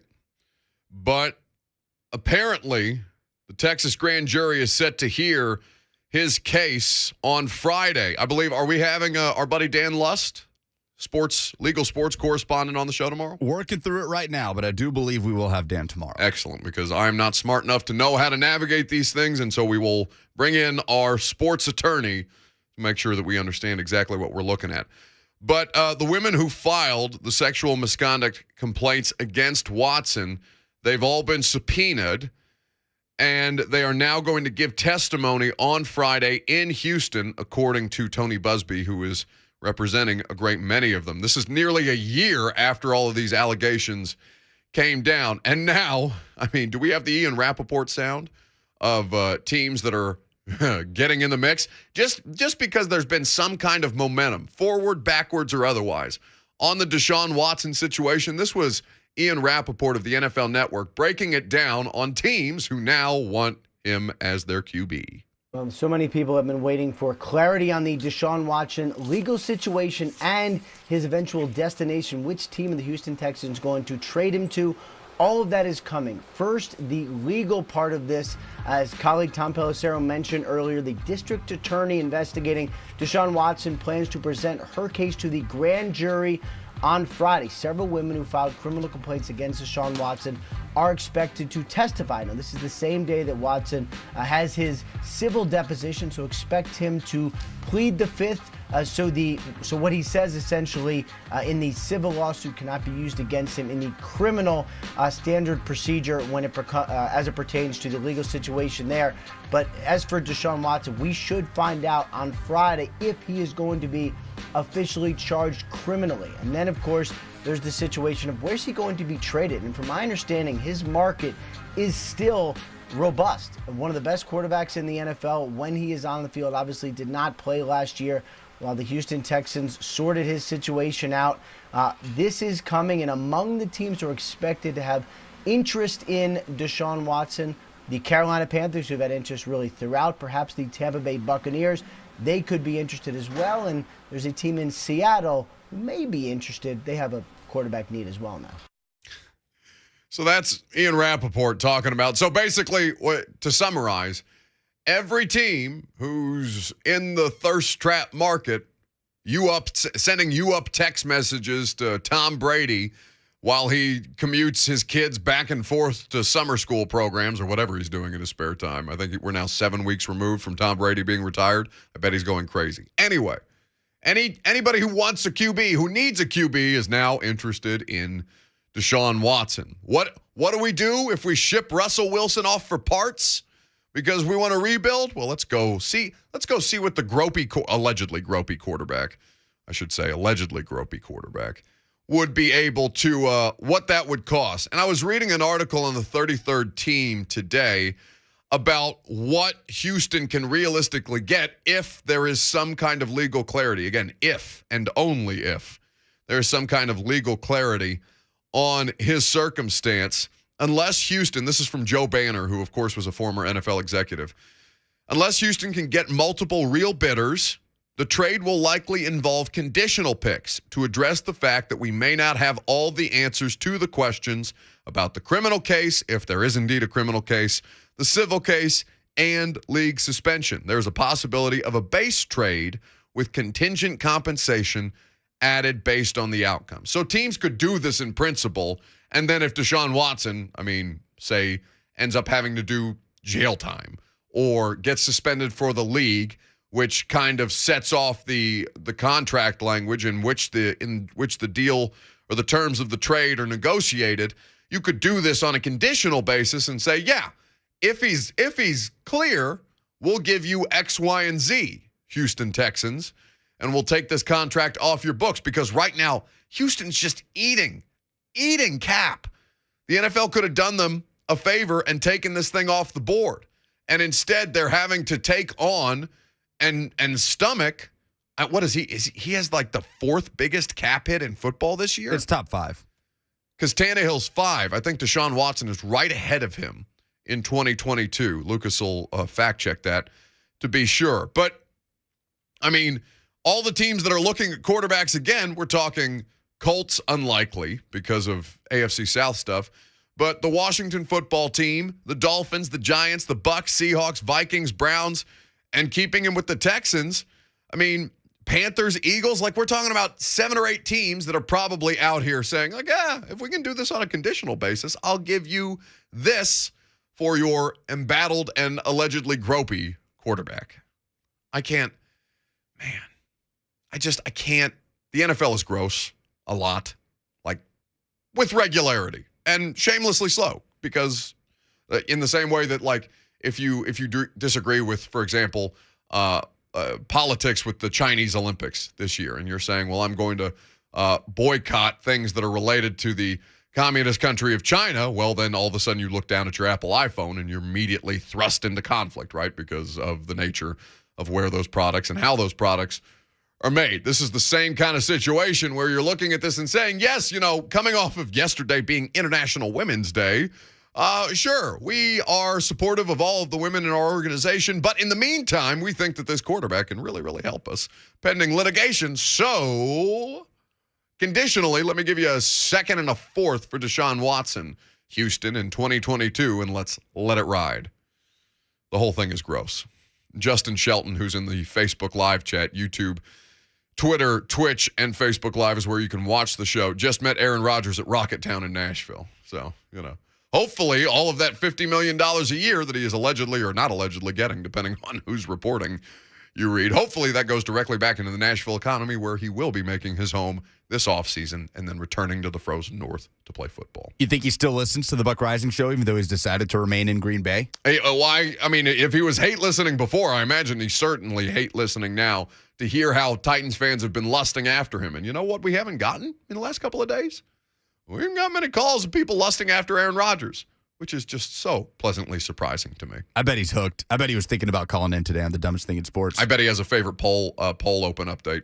I bet he favors the Star Wars one, just because it's so intricate, so detailed, so many different voices. Again, this is a very stupid show that we do. When we come back, I'm going to tell you what the biggest difference between the contract that Harold Landry just got and the one that Bud Dupree signed with the Titans last offseason. It matters, and that's next.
It is 12:02. Good afternoon. I'm Lucas Panzica. More breaking news from the Tennessee Titans. Jim Wyatt reporting that the Titans have agreed to terms with quarterback Logan Woodside on a one-year deal. Woodside has spent the last few seasons as the backup to Ryan Tannehill. The Titans have also agreed to terms with wide receiver Nick Westbrook-Akina on a one-year deal. This morning it was reported by Field Yates, now confirmed by the team, that the Titans have also agreed to a one-year deal with defensive lineman Tier Tart.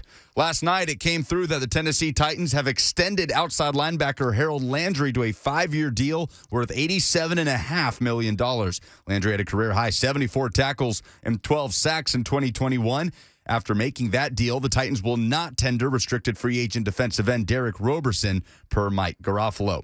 Again, a blockbuster trade in the NFL came down on Tuesday afternoon as the Denver Broncos dealt 5 total picks and 3 players, including starting tight end Noah Fant, to the Seattle Seahawks in exchange for Russell Wilson and a 4th-round pick. The Seahawks also released 6-time All-Pro linebacker Bobby Wagner. A development in the case of Houston Texans quarterback Deshaun Watson. A grand jury will be presented evidence of the civil cases filed against him on Friday. Watson's attorney made it clear Watson will plead the 5th until it is determined whether or not he is criminally charged. SEC tournament play starts tonight in Tampa as Ole Miss takes on Missouri for a 5 p.m. tip. And then it's Vanderbilt and Georgia going head-to-head for the right to play Alabama in the quarterfinals. That is a 7 p.m. tip-off. For all your foundation repair and waterproofing needs, visit USSTN.com. Breaking news at once on your home for the Titans and Vols. This is 104.5 The Zone.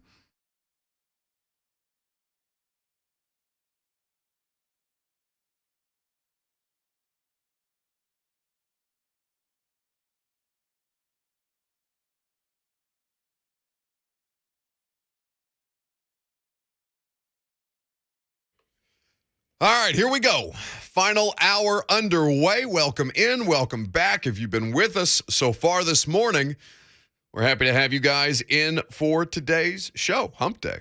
615-737-1045. Jump in if you like. We'd be happy to have you.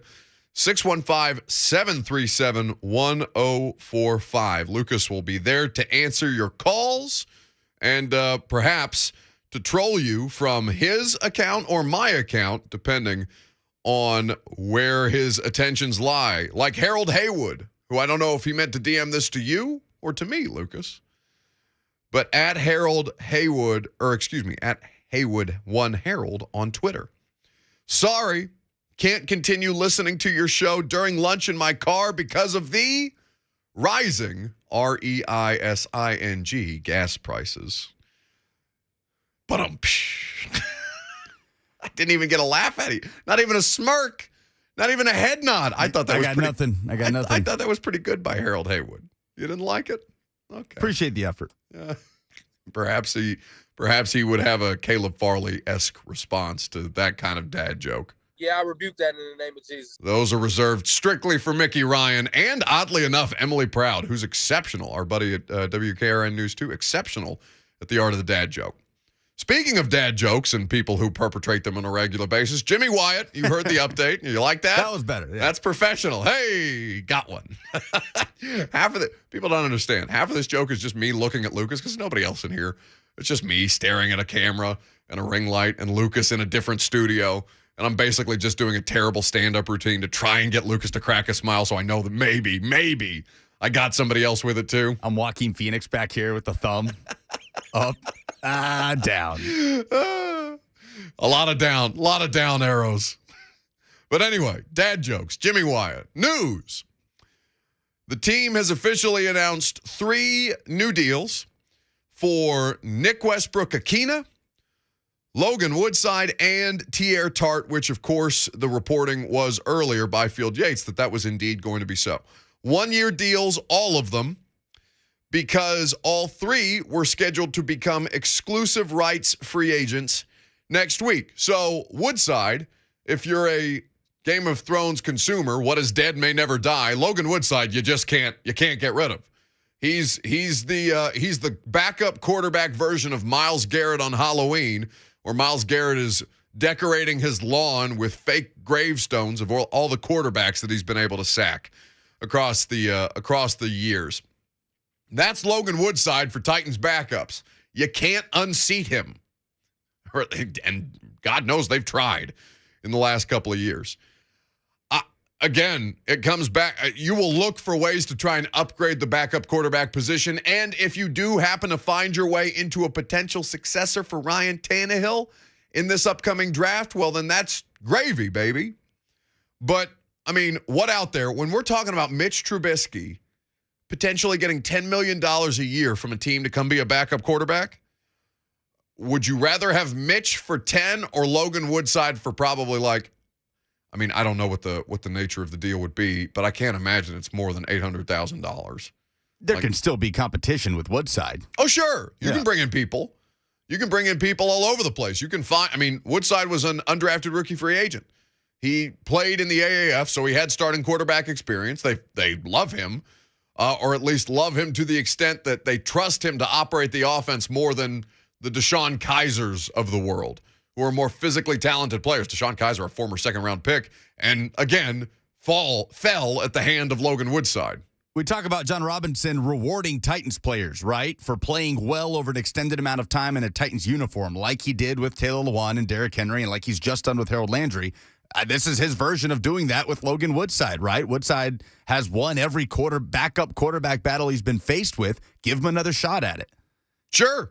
I mean, we've literally seen no evidence to say that he deserves it or doesn't deserve it, other than, you know, the 20 minutes of practice that are open to the media vultures each and every day during the week, or Wednesday, Thursday, Friday during the week. Anyway, over the past 2 seasons, he's thrown just 3 passes, Logan Woodside has, completing one of them for 7 yards. The 7-yard pass came on a fake punt in the team's win at Baltimore during the 2020 season. So Logan Woodside, hugely effective. I'm sure his quarterback rating's through the roof. Anyway, so Logan Woodside back, Nick Westbrook-Akina back, T.R. Tart back. Alongside, of course, the big money signing, Harold Landry. 5 years, $87.5 million. Everybody wins in this deal. Titans fans get what they want because you keep a homegrown talent at a premium position for a guy who's 25 years old. The Titans win because that pass rush may well be, I mean, who would you argue has a better 4 starting, whether you call them defensive linemen or front 4, just to kind of be clean about it, who has a better front 4 in the NFL than the Tennessee Titans in 2022? Dupree, Simmons, Autry, Landry. Maybe you make the argument. I don't know the interior players off the top of my head for the San Francisco 49ers. I know them to be very, very good, though. You would maybe make the argument for the Steelers. I was going to say maybe Pittsburgh. But like what Cam Hayward has to be 33. Yeah, and how much of that is dependent on one player? TJ? Yeah. He's a monster. He's the best, but a lot of it is dependent on him. And I mean, you saw the way that, and certainly like run defense. Now we're talking pass rush, but like when TJ Watt wasn't available or not 1,000% himself, like you saw how that Steelers defense suffered. And I'm sure the Rams would have something to say as well, but that's also kind of an aging crop of players. Well, and the only reason I don't mention the Rams as a part of this is because Vaughn's an unrestricted free agent this offseason, and he's out here like subtweeting the fact that he'd love to go home to the Denver Broncos, and certainly would right now, by the way. Play for Kanye. Stop. I love college dropout. I'd love to go back to Denver. Cut it out. Just stop it. This is like the caller brought up earlier. If you say it too much, you start to make it so. You're going to manifest Kanye West and Antonio Brown, co-owners of the 2022 Denver Broncos. God help us. But Harold Landry getting the bag. This was an interesting situation. If you missed it earlier, we played this clip from Mike Giannetti, the founder of SpotTrack, who is the salary cap guru. He's the person who provides you all of the resources so that you understand what the contract details look like of your favorite players as you armchair GM every offseason. So I asked Mike Giannetti yesterday how rare it was for a team to devote this much capital to just one position, and more specifically to 2 players. And this is what Mike had to say about the rarity of the circumstance. Very, even if they think that they messed up on part 1, right? I think you have to get through that and understand where you are with one more season of the pre before you make a big move like this. So the placeholder tag, it's not ideal. but I think it is the right move for this franchise in this current window. So now, obviously, they did not franchise tag Harold Landry, instead opting to do the 5-year deal. Now, what Harold gets is about $20 million more in guaranteed money than Bud Dupree did. He gets $1 million more on an average annual basis than Bud did, which, if you recall, we had the report a couple of weeks ago that Harold desired to be the highest paid in his position group. So Harold gets what he wants, the Titans get what they want, and the fans get what they want. But now, as you move forward, how do you kind of evaluate where this stacks up, and why is it so important to keep these guys together? Let me tell you the numbers for positional spending right now in the NFL at the edge rusher position. And let's just do it based purely off cap hit. So you know that Bud Dupree counts for 19.2 against your cap this year. Harold Landry, we don't know 5. We know it's 5 and change. I don't know the exact figure beyond 5 right now, but we know it's at least $5 million that Harold is going to count against the cap. So you're talking about a cap hit of $24.2 million between just 2 players. Ryan Tannehill, of course, occupies the greatest percentage of their cap at this point, accounting for 18% of the Titans' salary cap in 22. So if you're taking it on an average annual salary basis, well, 17.5 plus 16.5 is 34. I didn't just do that math live on air. I have a calculator. I know you didn't. You see me typing numbers into my phone? Yeah. Listen, I was going to be honest about it. I'm not trying to struggle through math the way that we typically do. Nobody would buy that anyway. What, that I just rattled the numbers off that cleanly? Yeah, 0% chance. Not that math radio is interesting, but here's why. So $34 million on an average annual basis, that's what you're going to commit to your pass rush. Where does that put you among teams? And really just to your edge defenders. Where does that put you among teams in 2022? Well, if you look at the top 5 right now, the Niners are spending $54 million on their pass rush in 2022. Packers 54. So 54.3 is the Niners. 54.1 is the Packers. 52 flat is the Bears. 40 for the Raiders. How much? Who do you think? If I told you that there was a team that is going to be picking top 3 in the draft that is spending $40.2 million on their pass rush, on their edge defenders in 2022, which team would you guess? Let's play some trivia. Paying how much for their pass rush? $40.232 million. Oh, gosh. Who's got the number 3 pick? Just top 3. I don't know that they have the 3rd overall pick. Is it the Jags? No. No, it's not the Lions. It is the Lions. It is the Lions are spending $40.2 on their pass rush next year. I can't name one pass rusher. Can you? I know. I really don't think. I know that they drafted Levi Onwuzurike and that he was terrible. The defensive tackle out of Washington. I can't name a Lions edge defender. No. That's wild. Saints 38. Steelers. So you're just below the Steelers at 34.07. So you're top 10, but still, it's not an egregious amount in the way that you might associate it with. But still, it's rare that you see teams shell out that kind of money for a pass rush specifically. And by the way, TJ Watt is occupying 28 of that $34 million for the pass rush for the Steelers. So not every deal is created like the other. On par with production. Oh, 1,000% so. I mean, he's just won another defensive. Has he won multiple defensive player of the years? Or is this his first? I want to say that he's won more than one, but I don't know that to be so. Anyway, I'll tell you, Lucas has got some numbers, courtesy of our buddy Mike Miracles, correct? Correct. You reached out to what? Well, one, I'm offended you didn't reach out to me. What happened there?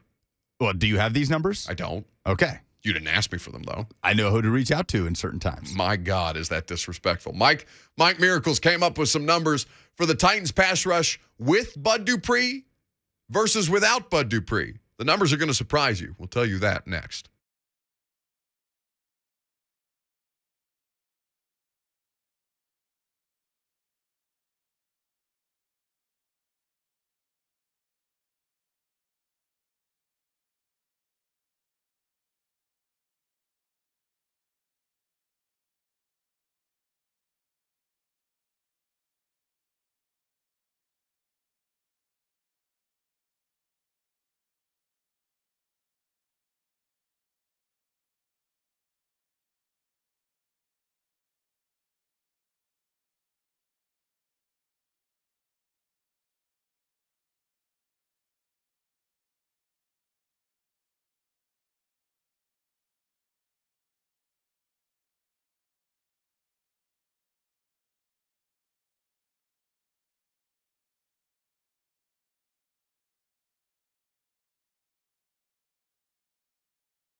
Welcome back.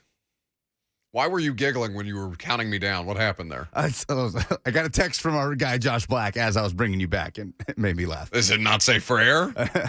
No, our conversation is private. Oh, okay. So you're not like me where you tell me anything and then it immediately becomes content because I got 3 hours a day to talk? What you do is before you say something like that, you go, well, I'm not sure if I'm betraying a confidence here, but and then you just lay it out. Oh, yeah. Oh, yeah. One of these days it might come back around, but not yet. No. If you're going to tell me something, and this is the journalistic prerogative, right? If you're going to tell me something that I'm not supposed to talk about, you got to tell me I'm not supposed to talk about it. Otherwise, I'm going to talk about it. Well, I've got Josh's fanny pack here that I'm going to deliver back to him. Is he sneaking around the studio and not like saying hi, like I'm offended? Well, you don't get here until airtime, so he was here. Whoa! There was a shot. I saw him across the bow. It's true. It really is going to bite me in the ass one day. I mean, I live a mile from the radio station, right? Like it's not far, but I push it like a little further every day. Like, it's 9:45. I'm still at home. I should probably get in the car.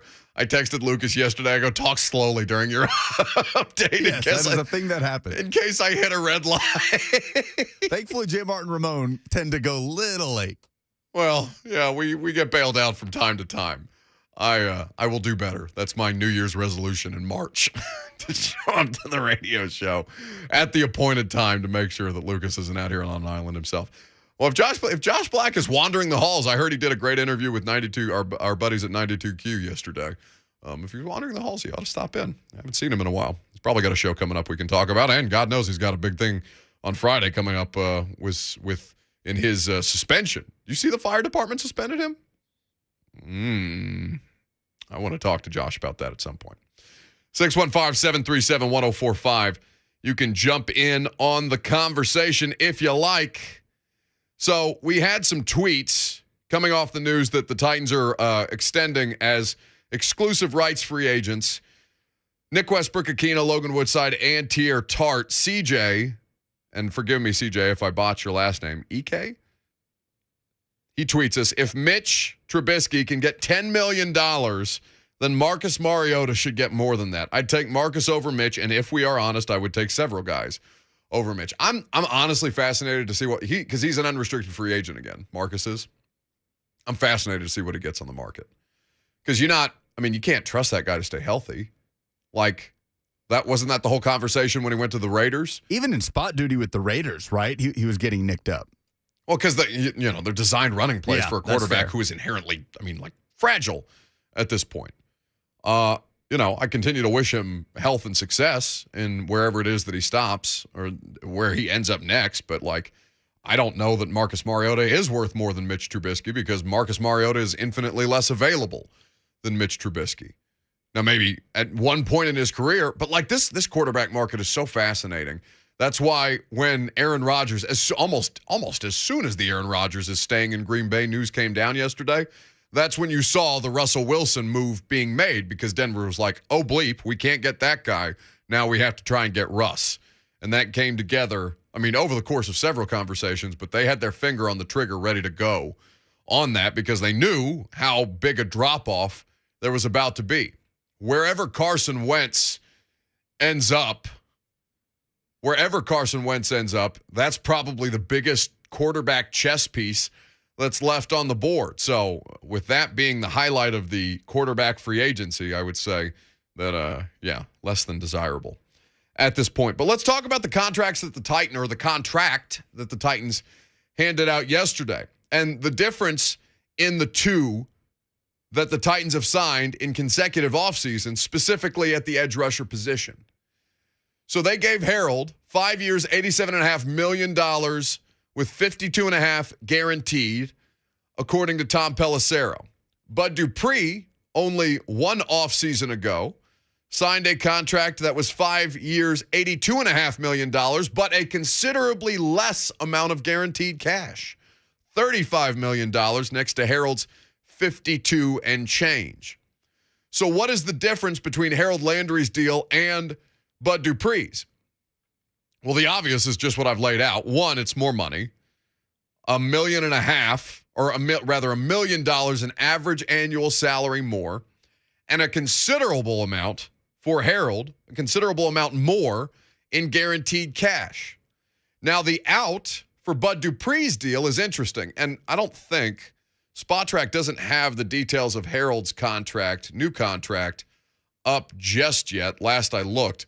I was listening to you guys, you and Mickey and Blaine yesterday, Lucas, while I was leaving the station, and I heard that SpotTrack crashed while you guys were trying to look up details. As soon as the Westbrook trade, or I'm sorry, the Wilson. I've been doing that. Russell Westbrook, Wilson. The Wilson trade. You mean Westbrook? Yes, Westbrook. No, I will not tarnish his family name on this show. His wife will tweet you. Skip Bayless just had to block her. It literally crashed the site. We had to go to Over the Cap, which worked fine. But when Russell Wilson's trade went down, everybody flocked to SpotTrack. So, again, the details are not up at SpotTrack.com. But the other than, contract terms, the signing bonus, the average annual, and the total guarantee. So that would keep Harold Landry would not be an unrestricted free agent until 2027 at this point. So Bud Dupree, same length, although, a year difference because Bud signed his last year. I want to know how Harold's contract is structured because let's do a little trivia again before Lucas gives us some numbers courtesy of Mike Miracles because he's farming out his research work. If I told you that Bud signed a 5-year deal last year, Lucas, and that he would become an unrestricted free agent in 2026, how many years do you think it would take or the contract would be before the Titans had a potential out on a 5-year deal? You're saying with Bud Dupree? With Bud. I'm going to guess 3. Incorrect. 2. They can get out from under the contract after this season if they want to. Because he's got a cap hit of $20.2 million, and they could save $9.6 in releasing him. So say that something goes south with Bud Dupree. Now, they paid a player coming off of injury last year, substantial injury, and he missed time. I don't know that they're going to cut Bud Dupree if he plays the amount of snaps that he did last year because I don't think, we have no way to assume health, but I think it's a fair assumption to say that he's going to be healthier this coming season than he was this past season, provided that something catastrophic does not happen to Bud Dupree. So I find it interesting that they structure it's basically a 2-year, $33.9 million deal as opposed to 5-year, $82.5 in the way that it's structured. I bet that Harold's doesn't look that way. I bet that they are on the hook for more. I mean, because the guarantees are obviously substantially more. They're going to be on the hook with Harold for longer. Now, that brings up the question. Because the Titans pass rush with and without Bud Dupree is substantially different.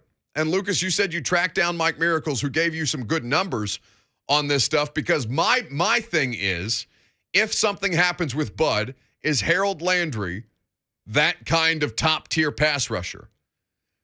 Precedent would say no, right?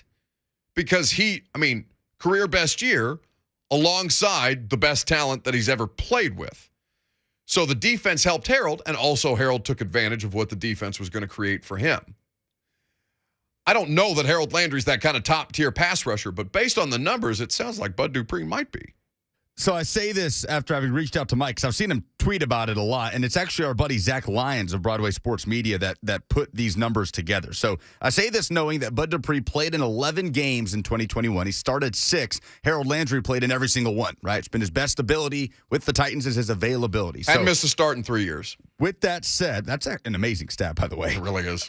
With Bud Dupree, again, he played in 11 games. The Titans had 46 sacks. They averaged 4.18 per game, 259 total pressures. That's over 23 per game, and 23 total turnovers forced. That's over 2 per game. Yeah.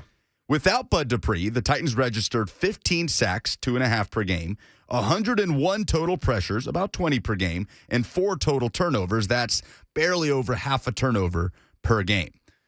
This goes back to his time with Pittsburgh, too. The numbers are pretty similar in 2020 with Bud Dupree, without Bud Dupree on the field for the Steelers, and that kind of maintained on his time with the Titans. So there's think about the moments where Bud Dupree had his most impactful games, right? Against the Colts, on the road, in Indianapolis, on Halloween.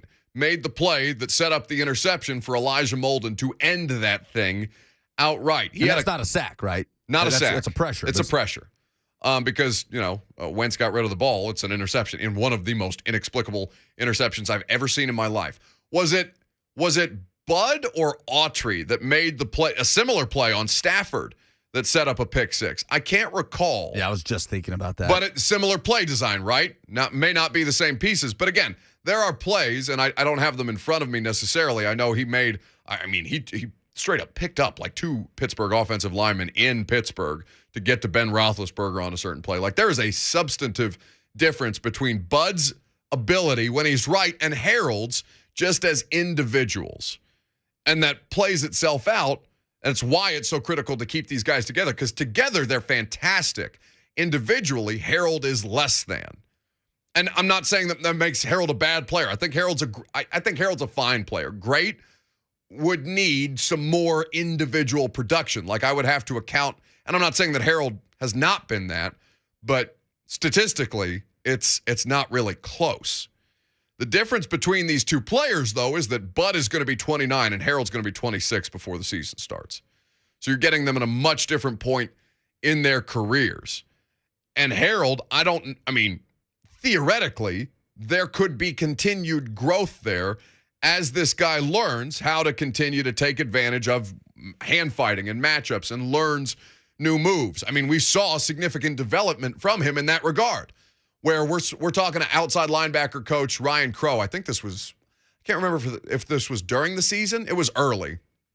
But we're talking to Ryan Crow, who's the outside linebackers coach, and what he said is that, I told Harold he can't use his speed rush move during training camp. Like, figure it out. Figure out another way to get to the quarterback, because we're going to take away the thing that you lean on most heavily. And what did that do? You saw a diversification of skill set from Harold Landry. It's good coaching and good execution by the player. Everything else, though, you need Bud Dupree and Harold to be on the field together to maximize the abilities of this group. Because there are moments, and they were few and far between, right, where you saw kind of the pass rush lag a little bit. Now, Bud got his availability was better towards the end of the season as opposed to the beginning of the season. Part of that is because the Titans had their schedule and their bye week and their first round bye in the playoffs fall in a really, really favorable way to where you had a substantial amount of time in the last 6 weeks of the season or last month of the season where those guys got some time to get their bodies right.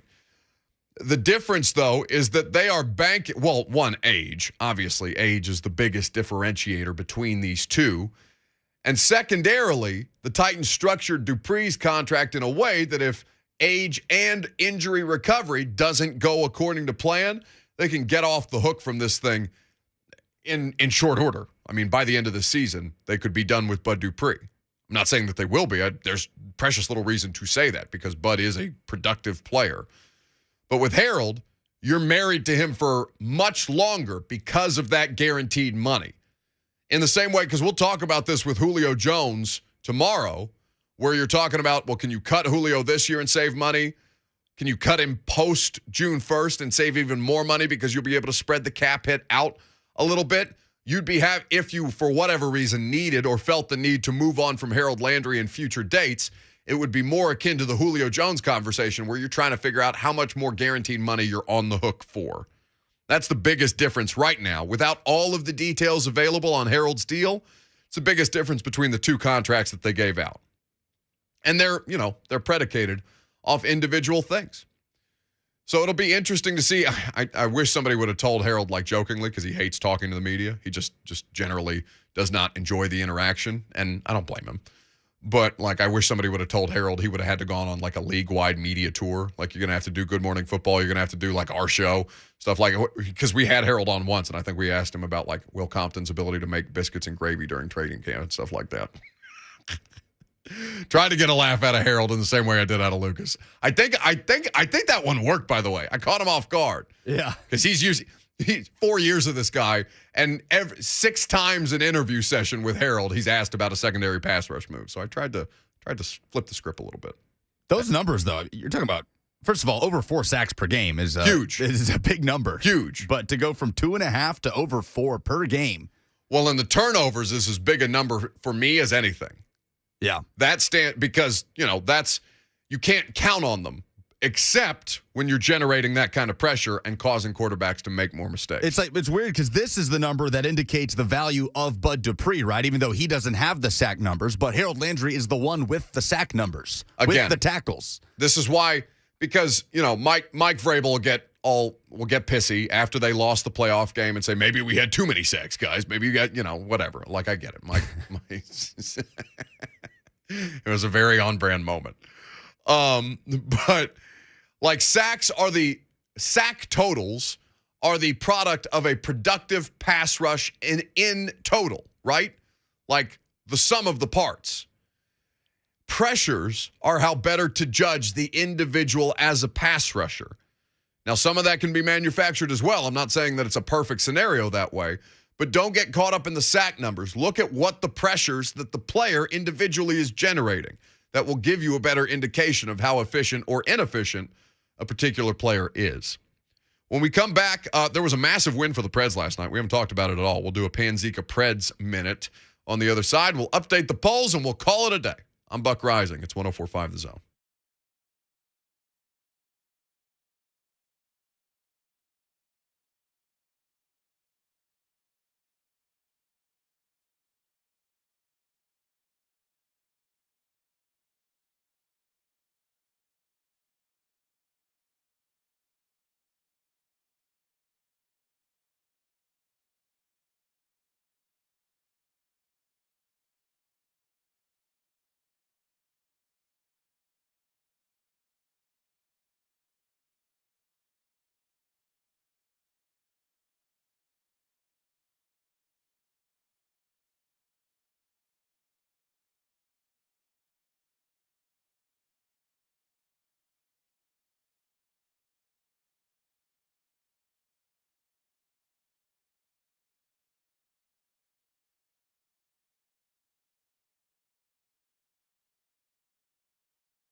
Wrap things up on a Wednesday. A lot of good stuff to get into tomorrow. I've got a topic that I've been wanting to get into today, but we had to spread it out. There's too much NFL news going on. I'm going to tell you tomorrow, how about this for a tease, why the Titans need to cut Julio Jones this year. Did a little bit of research on that this morning and last night after the Harold Landry contract, because you start to talk about cap casualties and things of that nature, and people were asking me, how much cap room do they have left? How much cap room do they have left? And my answer is, it doesn't matter until they start clearing cap room, right? Julio. Will be no more. Well, actually, I have no idea. But it'd be an interesting conversation that I'm looking forward to getting into tomorrow. In the meantime, we have not talked. There was a lot of good sports on last night. And by the way, Vandy, Georgia, tonight for the SEC tournament. What is that, 5 o'clock tip-off, I believe? Tom Crean. Is he coaching? Yeah, he's coaching, but he's done. But I thought they fired him. Parting ways at the end of the season. So he's just going to lame duck coach his way through the SEC tournament? Yes. I can't decide if I'm happy about that or not. I don't like rooting for people to lose their jobs. I'm very bitter about my experiences with Tom Crean. That really didn't go like people thought it would. I mean, not one winning season. One 500 season, the rest were losing seasons. And they had good players. Anthony Edwards was when they went 16-16. Not just Anthony Edwards. They had a big man a couple of years ago that he didn't pan out in the NBA, but still, they've had a couple of players that have been able to do some things. It's been very discombobulated. Anyway, let's do a Panzika Preds minute, because the Preds got a 2-1 victory over the Dallas Stars last night. I was watching the Grizzlies game. They just absolutely roasted the Portland Trail Blazers. It wasn't even close. Ja was spectacular. And then since I was watching basketball already, I stayed with it and watched the Golden State Warriors last night, who were just sputtering without Draymond Green, which is a weird sentence to say in 2022. Anyway, Preds 2-1 win. Let's do a Panzika Preds minute. So we're a week removed from the Preds' worst loss of the season by far at the Seattle Kraken last Wednesday, a late night 4-3 loss where the Kraken had complete control of the puck for the last period and a half or so of the game after Matt Duchene scored 2 goals in the second. Kind of worried about how they were going to respond to that. They played the last team in the Pacific and lost at Seattle. Then they went to the second to last team in the Pacific, and they won against the San Jose Sharks 8-0. So they kind of snapped on Saturday night. So we're a week removed from their worst loss of the season, and now coming off last night, their best win of the season against the Dallas Stars, 2-1 win. They trailed 1-0. It was really a stalemate, honestly kind of a boring game for the majority of it. Stars scored about midway through the third, and then quickly in the last few minutes, Ryan Johansson and then Roman Josi with less than 2 minutes left with the game winner. And to get 4 points out of the last 2 matchups against the Dallas Stars to jump them for 4th place in the division is huge. So as we get closer to the trade deadline on March 21st, the Preds are starting to refine their form here, and they're going to stay at home to host the Anaheim Ducks tomorrow. All right, I want you to respond to this. By the way, that was well executed, just under a minute. I want you to know that I didn't hear a word you just said, because I need quickly the breaking news sound. Quickly do it now. Breaking sports news on 104.5 The Zone. The Indianapolis Colts are trading quarterback Carson Wentz to the Washington football team for a package of picks that is thought to include 2 third-round picks, sources tell ESPN's Adam Schefter. Wow. Carson Wentz, no longer a member of the AFC South. I'm shocked there's a team that was willing to trade for him. That really, Washington has been down bad consistently about the quarterback situation, but a team willing to trade for him, Carson Wentz, I can't believe that's something that's actually happening. Again. Poll question tomorrow. Who's the better quarterback, Carson Wentz or Taylor Heineke? We have to get somebody on to talk about these quarterback situation, because this is wild. All right. So Blaine and Mickey are going to react to that. We're almost done, but quickly, I guess let's do the polls. Not now, Jenny. I'm on the radio. Buck Reising gave me a job. Said something about a poll update. Hope that wasn't at that club where you became a folk singer. Anyway, Buck Reising's producer and correspondent has the final poll update. I'm not a smart man, but I know who Lucas Panzika is. Quick force to the club. Presented by by Two Rivers Ford, powered by Ford, driven by people. Who won? Seahawks or Broncos in the trade that involved Russell Wilson? 52% say Seahawks. Broncos. Are you nuts? Seahawks can do whatever they want with all the picks in the world. Broncos have been maligned as far as quarterbacks are concerned, and they finally got one. Seahawks, I don't think that's true. Does Russell Wilson make the Broncos a Super Bowl contender? 60% say no. We're going to talk about that tomorrow. That's not something we got into today. Lucas is, I think, you're with the 60%, right? Yeah, I don't know. I need Don't to do learn. it now. Don't do it now. Don't do it now. Yeah. Next poll. Is the AFC West now the best division in football? Just about every poll question today, based on that blockbuster trade yesterday, 77% say yes, it is the best in football. Which is, of course, the place we spent the least amount of time today. Right. The polls are supposed to be a means to document the radio show. Instead, I'm screaming at Lucas to try and keep his takes inside him until we can do another 3-hour radio show tomorrow. I mean, Russell Wilson, Pat Mahomes, Derek Carr, Justin Herbert. Really good. Pretty good. I can't do the Larry David thing. Just make that a drop. Yeah, I agree. Those are the polls. Oh, that's it? Very good. That's the show. Live reaction to Carson Wentz getting traded from the Indianapolis Colts and out of the Tennessee Titans division. I'm sure Blaine Bishop and Mickey Ryan have many thoughts, and if Lucas didn't have enough time to get his thoughts out here, he's got 2 more hours to do it. I'll see you tomorrow.